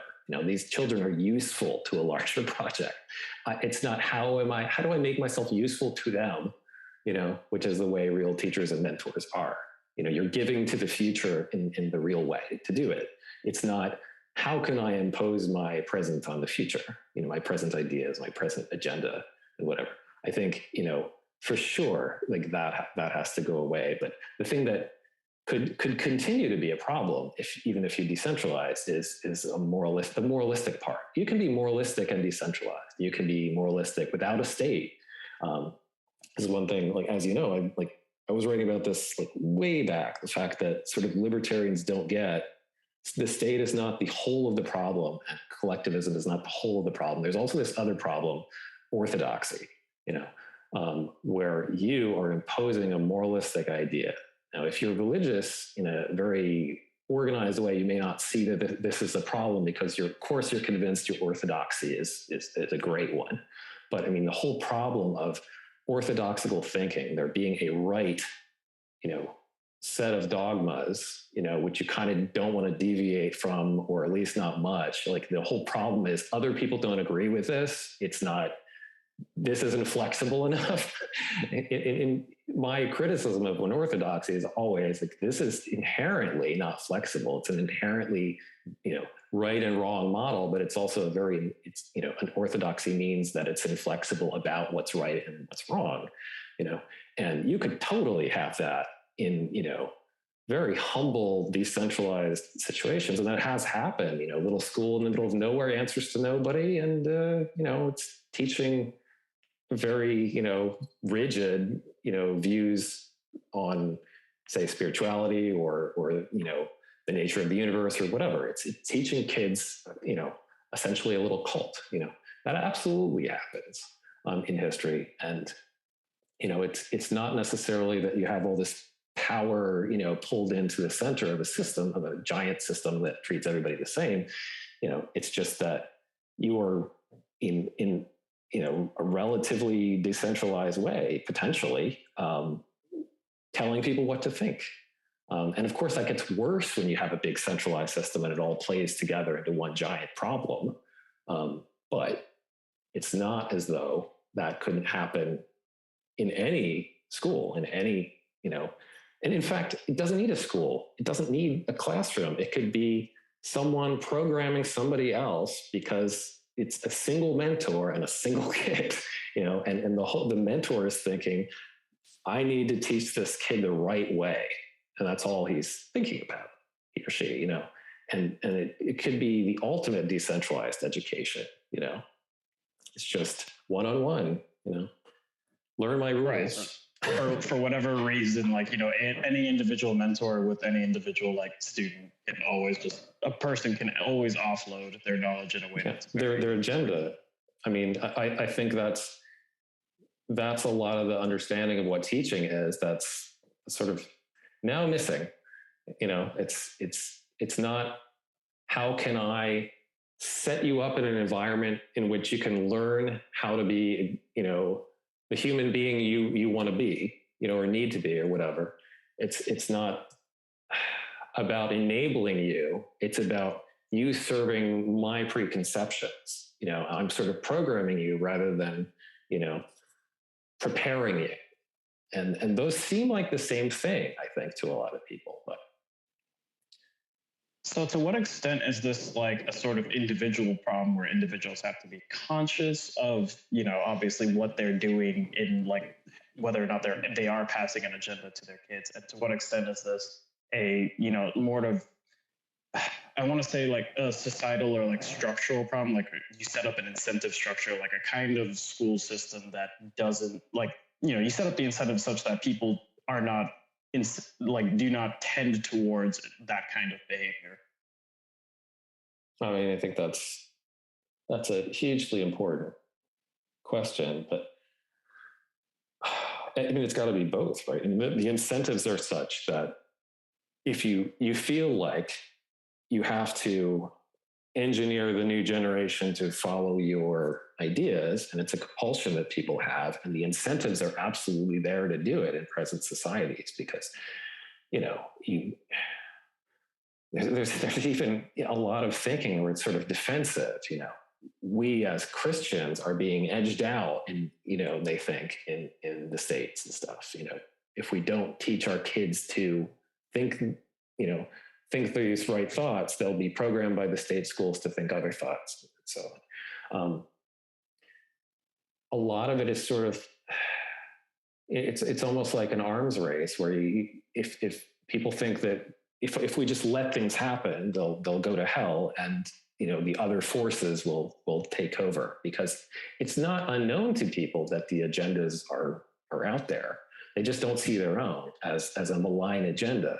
But it's definitely, you know, parents are aware, okay, you're trying to get my kids to think this, that, and the other, and they may not agree with it, right? So, I mean, there's this idea, if you just let it happen and don't try to engineer an agenda, you're abdicating your responsibility, right? So the incentive is sort of there to fight over this, you know, socially speaking, right? The incentives are there to, I mean, in any case, when you have a state, the incentives are there to take the reins of it, lest you be, you know, ruled. You want to be the ruler, and you have some fantasy you're actually going to be the ruler, when in reality, it's always going to be someone else. But you kind of think, if I'm not in charge of this, people are going to bully me. You know, it's a subset of that problem. The reality is, almost certainly, you're never going to manage to be that bully. You know, you're going to get a little slice of power that makes you feel a little better, but in reality, the problem is the bullying architecture. And, you know, that could go away, but you don't think it can. So you kind of think, I have to play my part and try and get my edge here. But I mean, you know, so in that case, it sounds like, I think, like, obviously you do need like a sort of systemic solution eventually, but at root, it is still individual, in the sense that, like, even before your kid goes to school, you as a parent, presumably, is sort of responsible for, you know, if you give them an agenda, or if you make them aware that, hey, things have agendas and you should be questioning them always, then by the time they get to school, they're like, fine, which is, I think, half of the reason that I ended up very different from the rest of my cousins, is that my father just allowed us to have these open conversations about, you know, does God exist, kind of thing. Well, he still goes to you're church, anticipating where I was going to go, where it's like, it always has to come back, obviously, to the personal level, where it's, you know, you can prepare someone to be conscious of this happening around them. You can, you know, you yourself can prepare yourself, you know, if, you know, I'm not a parent and I don't want to be, but if I were, I'd be thinking, how can I be conscious of my desire to mold this vulnerable person who's sponging up everything I say, right? That would be one of the important jobs of an adult, as an influencer in the ultimate sense, you know, that you are. When you have a 3-year-old or whatever, and you're basically like a minor god. I mean, you have to seriously think, am I abusing this position of influence? And most people are, whether they know it or not. Most people are not. Yeah. Go ahead. I was just going to say, funnily enough, like, so effectively parents are the initial teachers. And if we thought of it that way, there's a few people that I've read that have effectively said something along the same lines of, and again, this guy actually borders sort of on eugenics, in the sense that, like, thinks like, you know, parents should be like licensed and therefore allowed to have like babies, and you know, obviously that is not really feasible. Like, I don't think what great person licenses them is my question. What wonderful agency licenses parents to of what course. ends. Or like, you know, like sort of parents have mandatory like parenting classes effectively. Like, okay, you have to go to a parenting class. And again, so the agenda, like who is setting the agenda just gets moved a level of abstraction. Watching the watchers and whatever. But at least people being aware that that is effectively what they're doing and trying to learn that is, I think, a large part of the difference between, like you'd say, some kids' upbringings and others. Yeah, consciousness and attention is something I keep going back to. It's like at a personal level, you know, or society emerges from what individual actual people are doing. And that's just why I favor individualism as a way of thinking about society, right? Because ultimately it's something that, you know, a physical person is doing, saying, behaving, you know, you can go back to the organism, so to speak, right? And yeah, we influence each other and everything like that. And it's not a clean picture or model, but ultimately it comes back to the behavior, the conduct, the insight or lack thereof of individual people in what we call society. And attention is something that an individual person can apply. Again, that's human nature. We're capable of is driving attention to, you know, attend to what you're doing and not just do it. You know, we're not just moral instruction. We're all kinds of other things too. And you can pay attention to what you're doing. And, you know, with both the idea of you know, this thing I need to pay attention to and the actual skill of paying attention to the thing happening now, which is, you know, behavior, nonverbal. Those two things put together, you know, idea and experience, you know, and thinking about both, I can now change genuinely this thing we're talking about with education, and in a transformative way, I'm making a break with what was happening before at an individual level, you know, parent to child, you know, teacher or mentor to child, and so on. And then, you know, you're breaking that link, you know, but it does ultimately go back to, okay, where does this person who can pay attention come from? You know, and it is sort of this chicken and the egg thing. You know, if they don't have that education that's preparing them to pay attention and notice and not abuse this relationship, not abuse these power roles and want that, you know, you're asking for a lot already in terms of a holistic education. You're asking to prepare a person who's strong enough that doesn't want to force their hand on younger people and the world and redress some need to do that. So you're asking for someone who is a more well-off human being internally, psychologically, and you're asking for someone who can pay attention to what they're doing and not just do it, you know. And these are, you know, sort of accomplishments of, you know, a psychological preparation in education that's not, it doesn't just happen.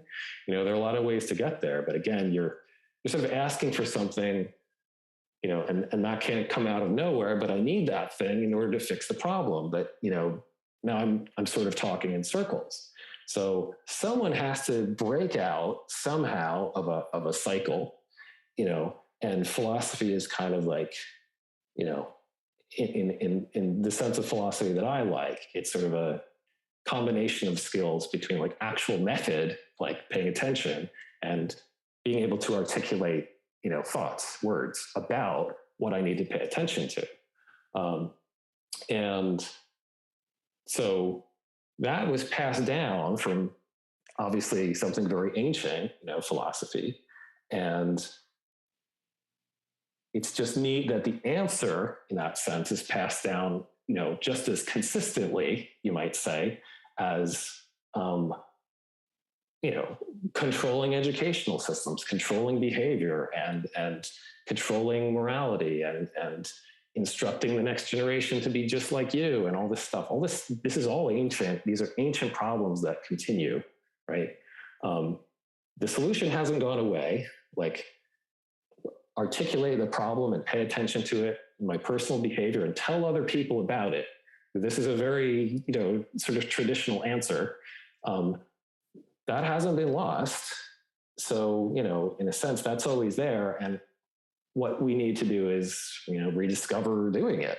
You know, obviously, we don't have a problem with discovering the big social issue, which is leading to the personal behavior, which is recreating this over and over and over again.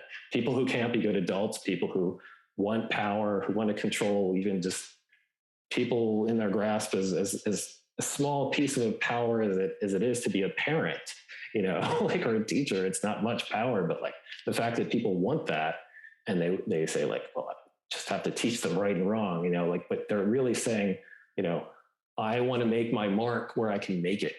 I want to express myself where I can do that, you know. It's an impulse. Like, well, most people's most parenting strategies are effectively unconscious. I'm pretty sure, of just you're having a kid, and you know, they're passing on what they were taught, and also unconsciously.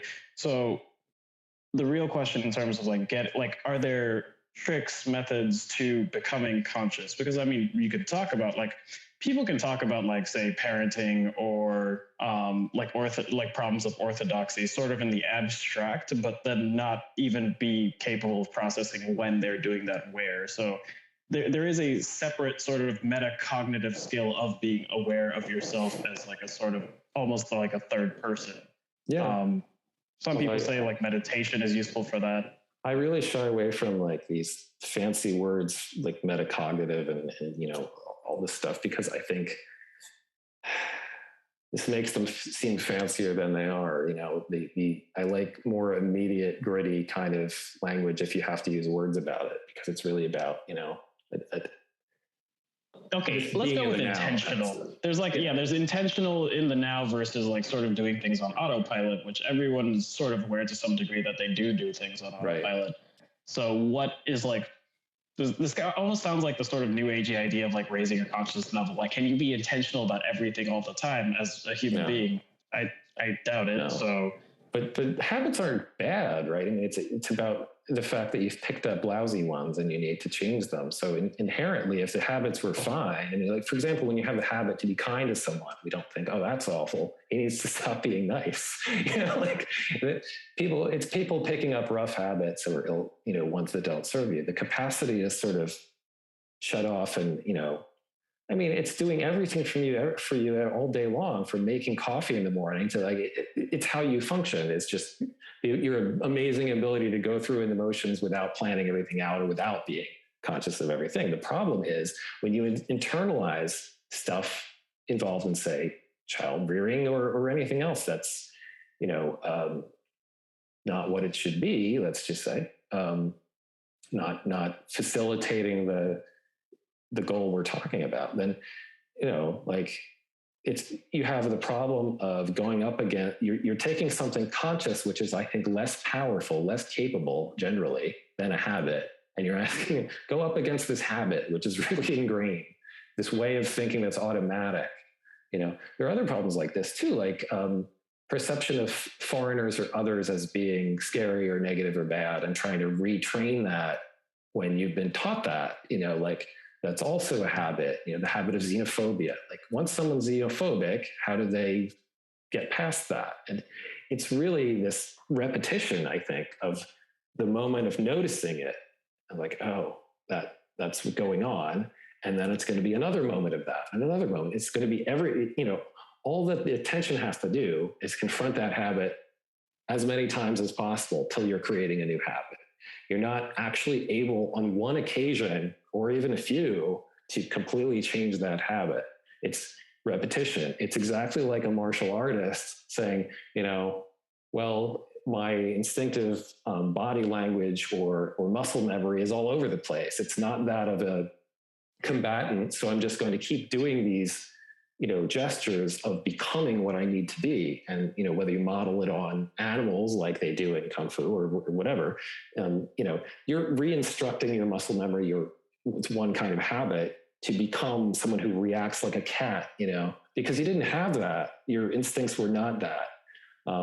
So it's a matter of repetition. It's a joke in the Karate Kid, you know, like, it's just, you're doing it until you can't help but do it. And if you're able to sort of meet up against the desire to control somebody else or the desire to misjudge someone else or whatever over and over, you correct it because you're creating a new habit. You're creating a new reflex, sort of. I mean, that's the only answer I have. I think on a one-to-one basis, consciousness in the moment is never going to, it's not an immediate transformation of that habit. The habit's actually stronger you know, certainly in the course of time. Consciousness is the tool to switch habits. Consciousness, I don't know. Or well, being intentful, I guess. Like you're intentful for at least long enough to change your habit from one to the other. I guess I'd use the word reflection. It's almost like at that moment, you're not thinking, you're reflecting, you're putting a mirror to that thing, you're observing it. And you're essentially allows you to then say, that's what's happening. I didn't really see that before. And now I could sort of switch tracks because actually I didn't notice that. Like I didn't notice when I was being mean to somebody else. I didn't notice I was being small or spiteful. I didn't notice what I really wanted there. And I'm by mirror, I don't just mean like external behavior. I mean internal attitudes and emotions and stuff like that. When people are angry, they often don't notice it. And that mirror of that meditation allows you to do, or self-reflection allows you to do, it's to be honest, all this stuff. Like I didn't really see this petty emotion within myself until this mirror was here, this sort of, ideally perfect reflective surface to look in my emotions, my psyche, my concepts, and sort of say, why did I have this reaction? Sometimes when you get good at this, it's possible to have this moment of immediate reflection of insight, as though you're just seeing it clearly in the mirror. If you're not good at it or not practiced at it again, it takes unpacking and sort of a process to sort of get it, the truth. Because people don't transparently see their own emotions that well. They're hiding it. They're hiding what they're afraid of because they're afraid of it, and so on. That's this suppression of the shadow self and whatever in psychology. That's why there's this process to sort of see things clearly. It's not always just, as though there's a literal mirror and I can see what I'm doing and that this is what I want to do, Is it? Okay. So like, obviously some habits, probably maybe most habits can be, to some degree, can be changed or altered. The key thing though is like, since we're going back to the education bit about how we like there is a habit maybe towards orthodoxy, towards people pushing their agendas on each other. Yeah. And can you actually eliminate sort of agenda? It reminds me of like when people say like, like ego death, or getting without ego, or not projecting one's agenda and one's sort of pattern of thinking. Is that a habit that can be avoided, learned to be? That's a fantastic question. I think the answer is no, but there's this really interesting idea that your agenda with education or psychology or any of these things that are sort of meant to be objective or presented as though neutral, there's this really great set of ideas that like, those things can never be neutral, but they can be really biased towards making that person thrive or making them the best version of what they need to be, where they're going. And you are facilitating that.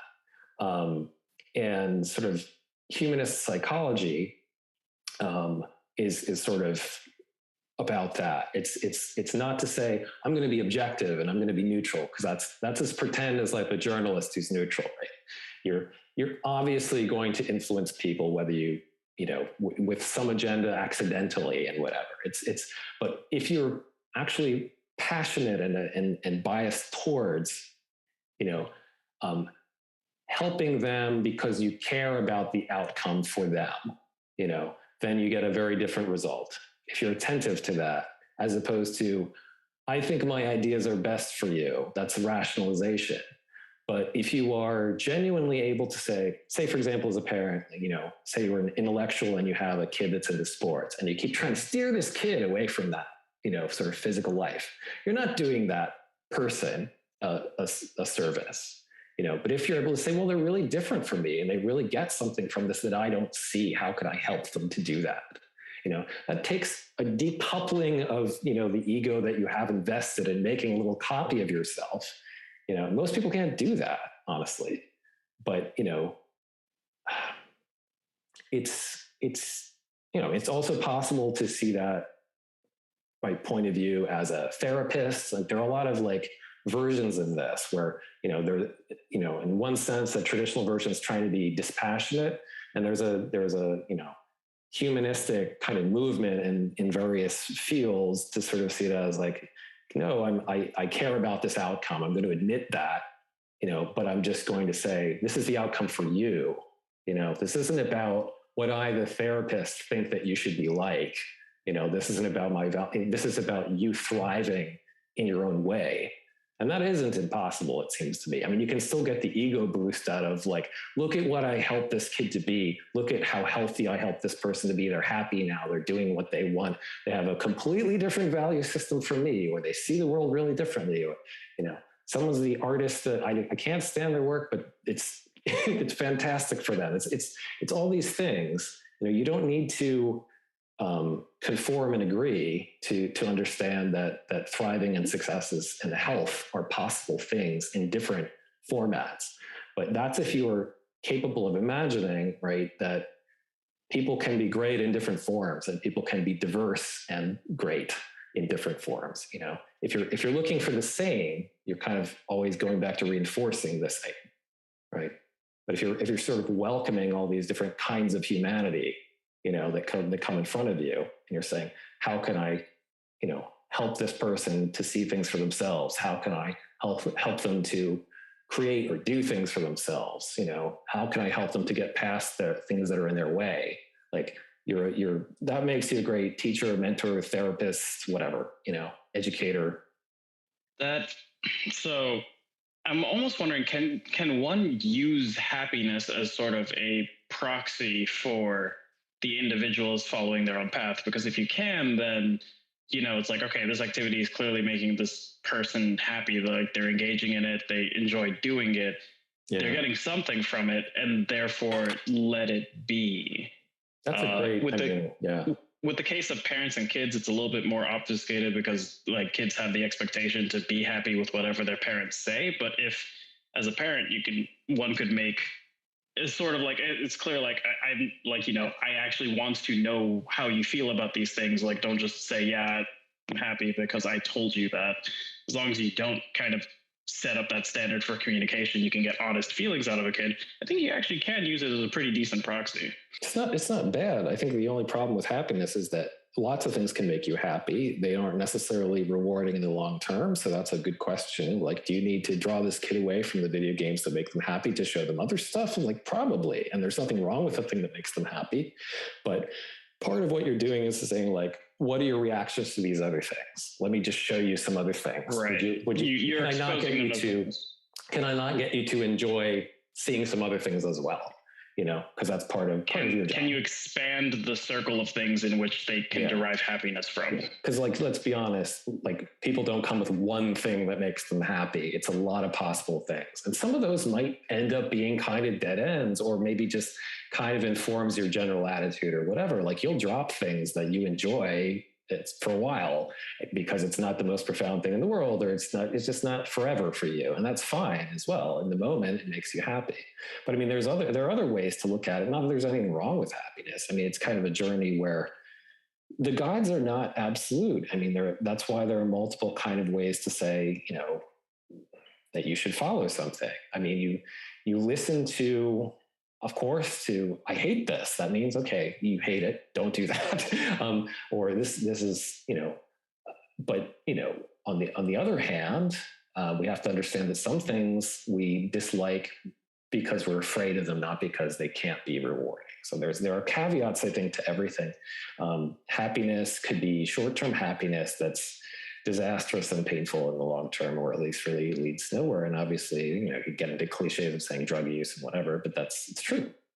Other ways of characterizing, though, in terms of the positive, not just like have patience with the negative. Maybe this thing that's frustrating leads somewhere. Practicing a musical instrument's frustrating, but eventually it comes to reward, that kind of stuff.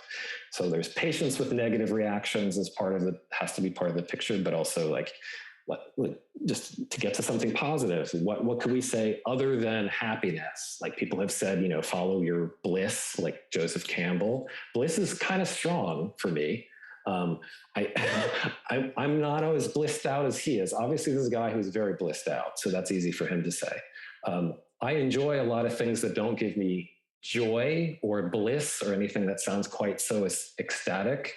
And I would say that philosophy does not always give me, and writing and the things I really find these deeply satisfying at times, and at times like they're absolutely wonderful, blissful things. A lot of it is just work.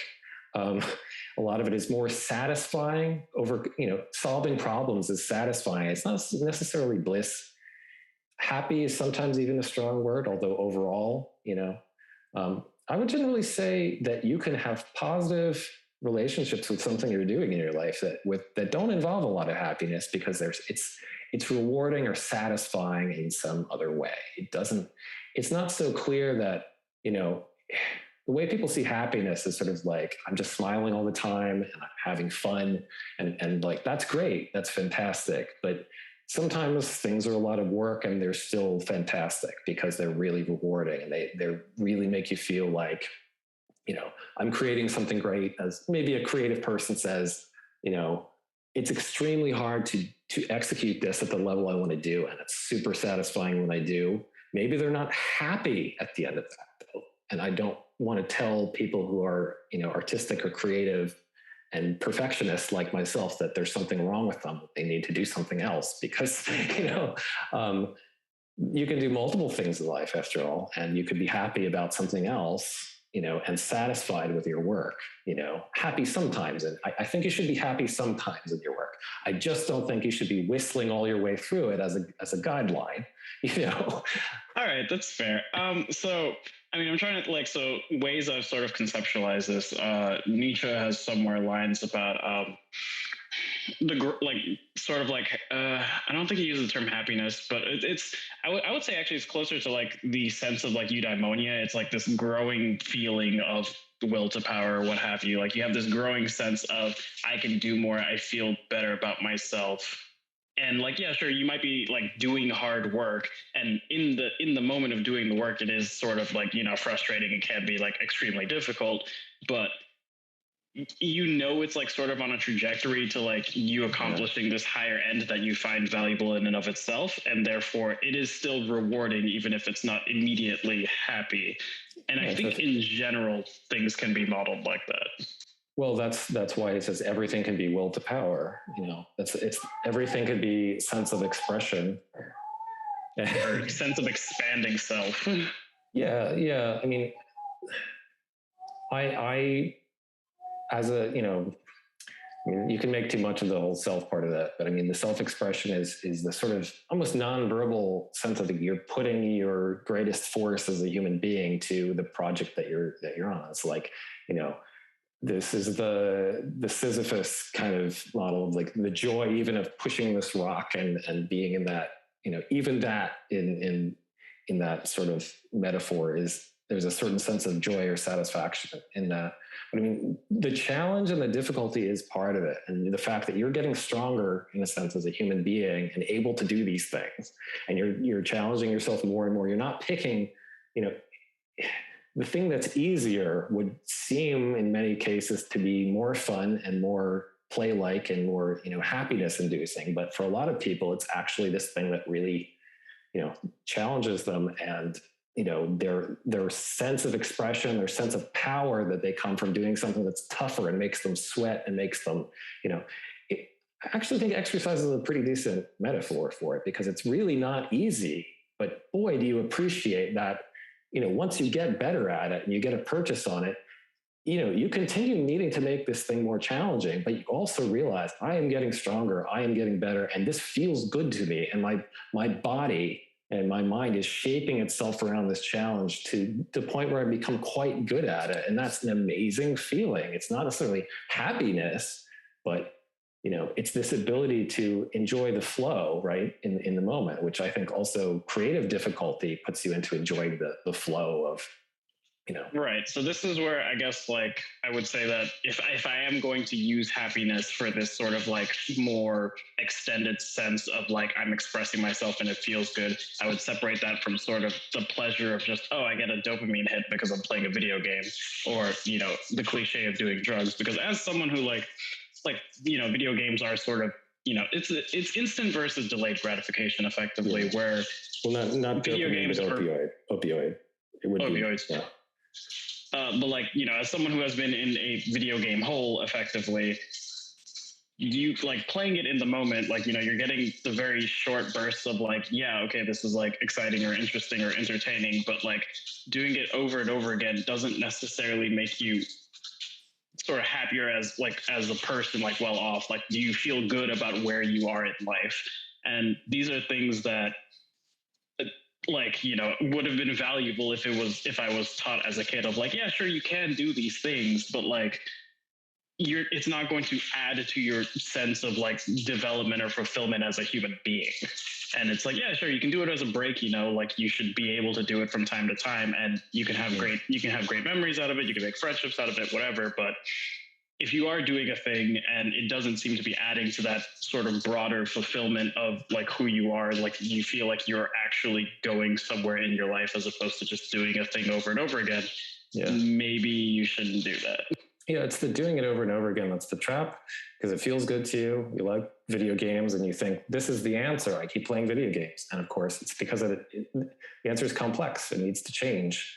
And human beings need to be complex. And that's a lot of what they don't understand. There's no stop looking for simple answers for you is probably a lot of the problem with answers like happiness. Like, it's too simple. Like, you enrich your definition of self to be more complex. Human beings, we have these immensely complex brains. They're probably not going to want to play video games all the time. And video games are great. You know, there's nothing wrong with them. They teach lots of skills, especially, you know, certain kinds, you know, teach really complex rule sets to young children. And that's great. And that definitely stimulates mental development. Also reaction time and all kinds of stuff. I'm a huge advocate of learning from playing video games, actually. Like, there's a lot of evidence that not just because I like them, but there's a lot of evidence that this really helps people develop. It's just that if that's all someone did, it would not be enough. It would replace other things. And it's certainly not changing your life, most likely, you know, unless maybe you go into video game design, and there's nothing wrong with that. But I mean, like, maybe it actually takes you somewhere. But I'd say that, you know, most people who needed to have the Nintendo locked up when they were kids had a problem of getting stuck. You know, I think you can get stuck in anything that makes you happy and feels like, oh, this is the answer. You know, people get stuck in anything that feels good. That's how you get people stuck on, you know, everything from sexual addiction to, you know, drug abuse to, you know, whatever. People who get into a boring rote kind of answer for this is where I need to go, this is what I need to do, like, keep going back to the well of something that makes you feel good, even if it's relatively good for you, and it'll take over, you know, making you too simple an organism, I think. I mean, there's nothing inherently bad at all about, you know, say, exercising a lot. And there are people who do that to the exclusion of all else. And it's, you know, there are limitations to what anything can do, I think, even if it makes you happy. I mean, that's sort of the ultimate version of that for me. I mean, because I think it's important to say, what is this for me? Not just what is this for other people? Because that's not my problem. It's exercising too much. For me, it's the same problem I've seen a lot of people. It's, you know, being a workaholic and saying, I like, you know, I'm impacting my health because I like working on this stuff so much because it gets my mind involved and it's fascinating. And I love creating, you know, what I'm able to create. And I like these challenges. I like these, you know, these complex things I can put my mind to, you know, philosophy and artistic creations and everything like this. And I can just spend all my time on it till I'm physically hurting my body, you know, sacrificing for it, you know. And people who love their work tend to get so stuck on this is my answer, that they forget to do other stuff, you know. And they realize like, wow, I really hurt myself doing this. I lost out on, you know, social life. I lost out on the simple, you know, other stuff that could balance this and whatever. So, I mean, there is, no matter how complex that thing you're doing, no matter how rewarding it is, it could be incredibly important, in fact, but you sort of give yourself this poverty of choices where, you know, you could be way more by branching out, and, you know, you just love this thing so much that you got stuck on it. So in a word, don't make oneself a robot. Don't reduce like the multiple dimensions that make up yourself. And if anything, the more dimensions you're sort of adding to yourself, the kind of sort of more holistically, like, or I think you have a term within your own philosophy, it's like self-integrated, which I think most neatly encapsulates that idea of just you are more because you're expanding yourself more. The idea of integration implies that I took something that was diverse and I made it into a kind of a unity, but you can't integrate something that's not diverse. You don't even have that problem, without having a diversity. I mean, in the simplest sense, that means taking all the natural parts of the human mind and human nature and making sure all those things fit together into a working individual, including morality, including all this stuff we've been talking about.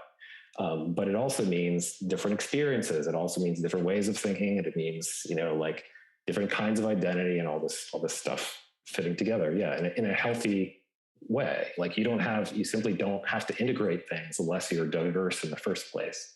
But, it implies that that's a desirable thing. And I would say that it is, even if it's not about being a robot, right? It's about, not getting in a rut, even if it's relatively complex. It's to say, there's no one answer or body of answers for me as a human being. I'm always going to defy characterization. Like there's nothing we could say that would ever be correct. That would be orthodoxy again. There's, divergence is always sometimes going to be the preferable answer for the growth of a human being, in an experiential sense, not growth of some, in a way that human being that individual can actually appreciate. Can feel. Growth isn't one dimensional, and it can't ever be for longer than a short stint of a human being's life.